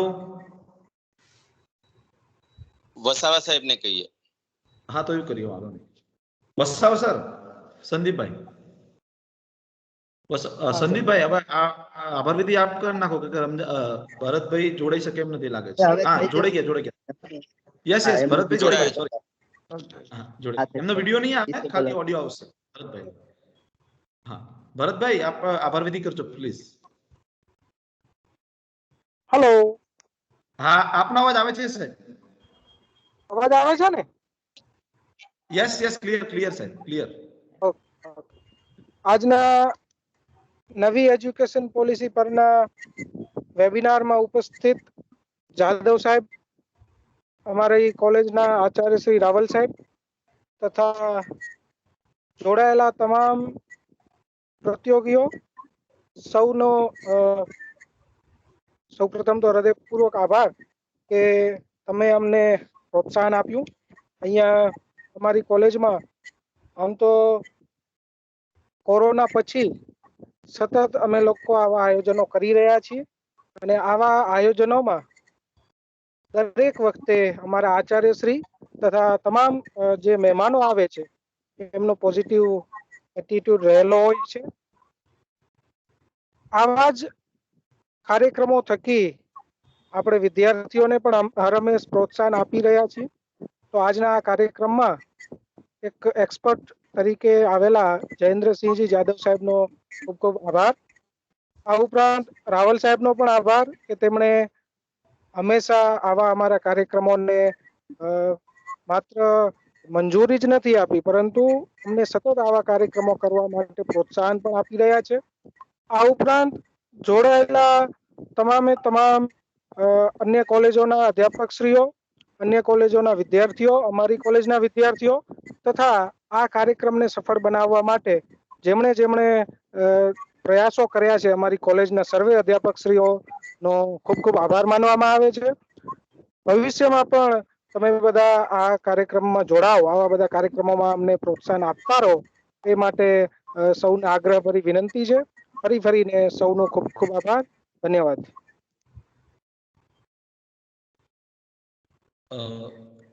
રાવલ સાહેબ, રવિન્દ્રભાઈ છે ને એ સર નેટ માટેના આઈક્યુએસી માં પણ સર કામ એમને કરેલું છે. એટલે આપણે ગમે ત્યારે ભવિષ્યમાં જો કોલેજમાં આપણે આઈક્યુએસી માટે સર જરૂર પડશે નેકમાં કે એમાં આજની નાનકડી વાત, નાનકડી ટોકમાં જે એમણે બે મુદ્દા તો મારા ક્લિયર કર્યા કે 22માં જે આપણે નવી નીતિ માટે જઈ રહ્યા છીએ અને બીજું એમણે સરસ વાત એ કરી કે ભાઈ તમે પોતે પણ કોર્સ ડિઝાઇન કરી શકો.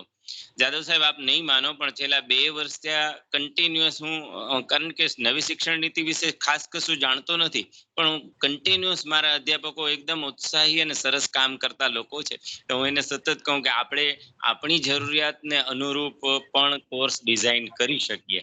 હવે કોઈ શું કહેવાય કે ઓથોરિટી વિના હું એમને આ વાત કહી રહ્યો હતો, પણ મારું પોતાનું અર્થશાસ્ત્ર વિષય અને એમાં ધારો કે ગરીબી દૂર કરવા એટલે ડેવલપમેન્ટ ઇકોનોમિક્સ ભણું તો એમાં આગળ મને એમ સમજાય કે આ વિકેન્દ્રીકરણ જો કરીએ તો જ આપણે શા માટે ગ્રામ પંચાયત છે એ રાજ્યની ગ્રાન્ટનો રાહ જુએ, એને બદલે પોતાનો ડોક્ટર ને પોતાનો ચોકીદાર એ જ બનાવે ને પાણીની વ્યવસ્થા એ જ કરે તો ગામના લોકો ટેક્સ આપે, ગ્રામ પંચાયત પોતાના ટેક્સ અને પોતાના ખર્ચ કરીને આગળ વધી શકે.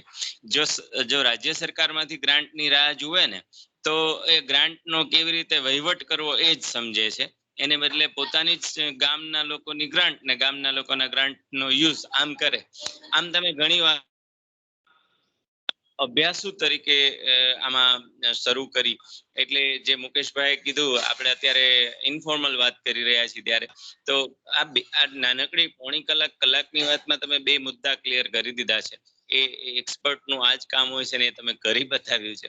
અને શૈલેષભાઈ જે શું કહેવાય કે ઉત્સાહિત થયા એનું કારણ પણ આ જ છે કે અમે 2 જણા ચર્ચા કરતા હોઈએ છીએ કે આ ધોળાવીરા ને સોશિયોલોજી સાથે કેવી રીતે જોડીએ કે જેથી આપણે એનું કામ કરી શકીએ.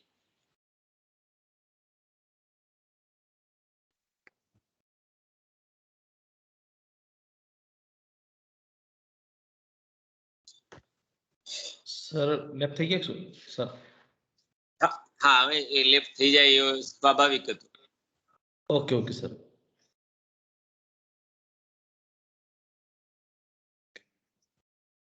ઓકે સર, તો હવે સર આપણે પ્રોગ્રામની વિરામ મૂકીએ સર. જેટલા લોકો છીએ એટલા નહીં લઈ લઈએ શું ફોટો? હા, ફોટો સેશન એક લઈએ, વિડિયો બધા ઓન કરી દઈએ. તમે લઈ લો બધા. 2 મિનિટ બધાને હું એલો કરી દઉં.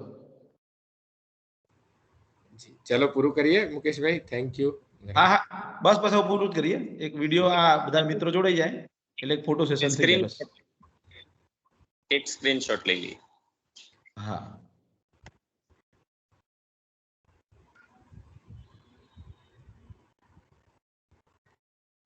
અને જે લેતા હોય કેજો કે લેવાઈ ગયું.